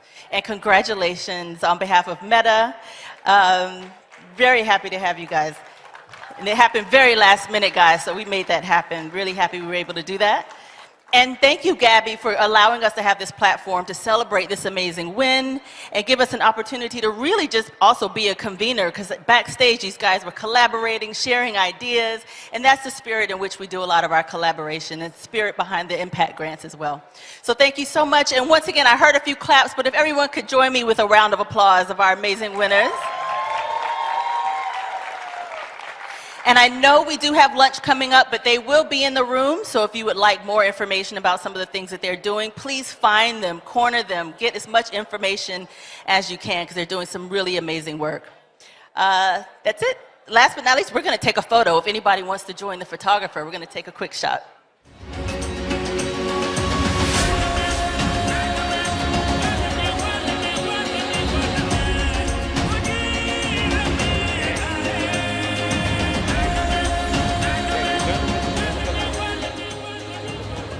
Welcome back to the news desk at Unstoppable Africa TV. I'm Melissa Matani. We have just seen all these awards handed out on the main stage. And talking of awards, joining me now is Camille Olufobi, the chairman of MIPAD. That stands for Most Influential People of African Descent. Camille, tell us about this. You established this global platform to identify, recognize, and connect outstanding individuals of African descent worldwide. Where did this idea come from, and how did it develop? Thank you very much, Melissa, for having us on. My name is Camille Olufobi, and I run an initiative called the Most Influential People of African Descent in support of the United Nations International Decade for People of African Descent. So a UN resolution in 2024 established the resolution, and the goal, the first pillar of that resolution, the UN resolution, is recognition. The recognition of the positive contributions of people of African descent from all over the world. But why is recognition so important, especially for the diaspora? Correct. So there are three pillars for the decade: recognition, justice, and development. And recognition is critical for the contributions we've made. That, you know, the narrative has never really applauded our contributions in different countries around the world. And when the journey started, as a Nigerian American, I have learned so much about the global Africa diaspora. I grew up here in the U.S., and I discovered that the largest population of people of African descent outside of Africa is in Brazil. And when you go to the east, India and Pakistan, and you come back to South America and Colombia, over 11 million. So we are all over the world making positive contributions to all these nations around the world, but that acknowledgement. Yeah, now you want them to be recognized. Correct. So how do you qualify who is recognized? What's the criteria? What do you look at? For the most influential 100, what we look at is your contribution to the collective, for the work that you're doing to elevate and to amplify our stories around the world. So it's critical for us to identify Black stories, be it in Costa Rica or be it in Pakistan, from Argentina to Zimbabwe, because we're in different localities, but the issues are the same. So it's amplifying stories. That's one of the things you look for. What are the other criteria that get you to be... political leadership. So one of the core things that we look at is political leadership. So we have the four corners of what we do is politics and governance, which is where I fall in as a diplomat, and then business and entrepreneurship, and then we look at media and culture, and then humanitarian endeavors. So these four corners are the core criteria. So we started off as 100 most influential under 40. Okay. So it's a young platform. Well, when I was under 40, I handed over last year. You look like you're under 40, that's fine. So my tenure... There's wisdom that comes with age too, Absolutely, absolutely. It's been a joy. I've learned so much. I now know the global Africa family more than I ever did. And so when people are involved in this organization, are there resources for them? Is it community? Is it, Correct. I think you label yourself as a connectologist. Right, that was it, yeah. So the essence of what I do is the connectivity. It is okay for us to be dispersed around the world, but what is not okay is the disconnection. So people of African descent are scattered all over the world. We have honorees from over 120 countries around the world, all UN member states. Honorees from 120 countries. Countries around the world. I just want to say to all of our viewers who are watching this at the moment, we want to hear from you. Do you know about this organization? Are you interested in it? How are you feeling? Comment in, on YouTube, and we'll have a look. But so tell me, what about this year? Who are the awards going Yes. to? How did you decide, and who are they going to? Fantastic. So, class of 2025 is quite unique. We live in the geopolitics of what's going on in the world today. The UNGA, which started, today, pretty much, we were looking forward to it because we've had many GAs, but this one is more meaningful because the world is going through a major shift, systemic change. And more than ever before, Africans and people of Africans from all over the world want to connect with each other. So our class of 2025 recognize those who are at the forefront of that connectivity, bringing our collective together. And the Hall of Fame category this year, super excited about some of the honorees on there, especially the guests we're going to unveil shortly. They've done remarkable work in financial literacy. Which is very important. Fantastic. It's such an incredible idea to bring financial literacy and the creative economy together. So they've been extremely successful in driving that connection between America and Africa. And with this award, we look forward to them driving this connectivity across the global Africa family, to Brazil, to the UK, to Colombia. And I will say Colombia, we have somebody, Angela Maria Gomez is watching from Colombia. Hello. ¿Cómo estás? All right, so tell us, who is getting this award? Yeah, so drum roll. So today we're announcing that Earn Your Leisure founders, Troy and Richard, they are getting not only the Hall of Fame award this year, the most influential, but the personalities of the year. The personalities of the year. They've done incredible work bringing the attention of America to Africa. And if you don't mind me saying, Unstoppable Africa, they are the unstoppable diaspora. Wow, well, that is great news. And in fact, just on my right, we happen to have Troy and Rashad. So let me go over here. Thank you, Camille. Congratulations. Let me hand these awards to them. You have now got these official MyPad Awards live on Unstoppable Africa Television. Amazing. Thank you. We made it to the Hall of Fame while we're still living. And this says Certificate of Recognition for the most influential people of African descent, Hall of Fame. So that is good. Congratulations. Thank you. Thank you very much, Camille. That is fantastic. I want to turn my attention over here now. Like, how does it feel to get these awards? It's extremely humbling. We don't do anything for awards, but it's great to be recognized, and it's great to know that the work doesn't go unseen. So, our mission as far as empowering people with tools and resources is not just a domestic mission; it's a global mission.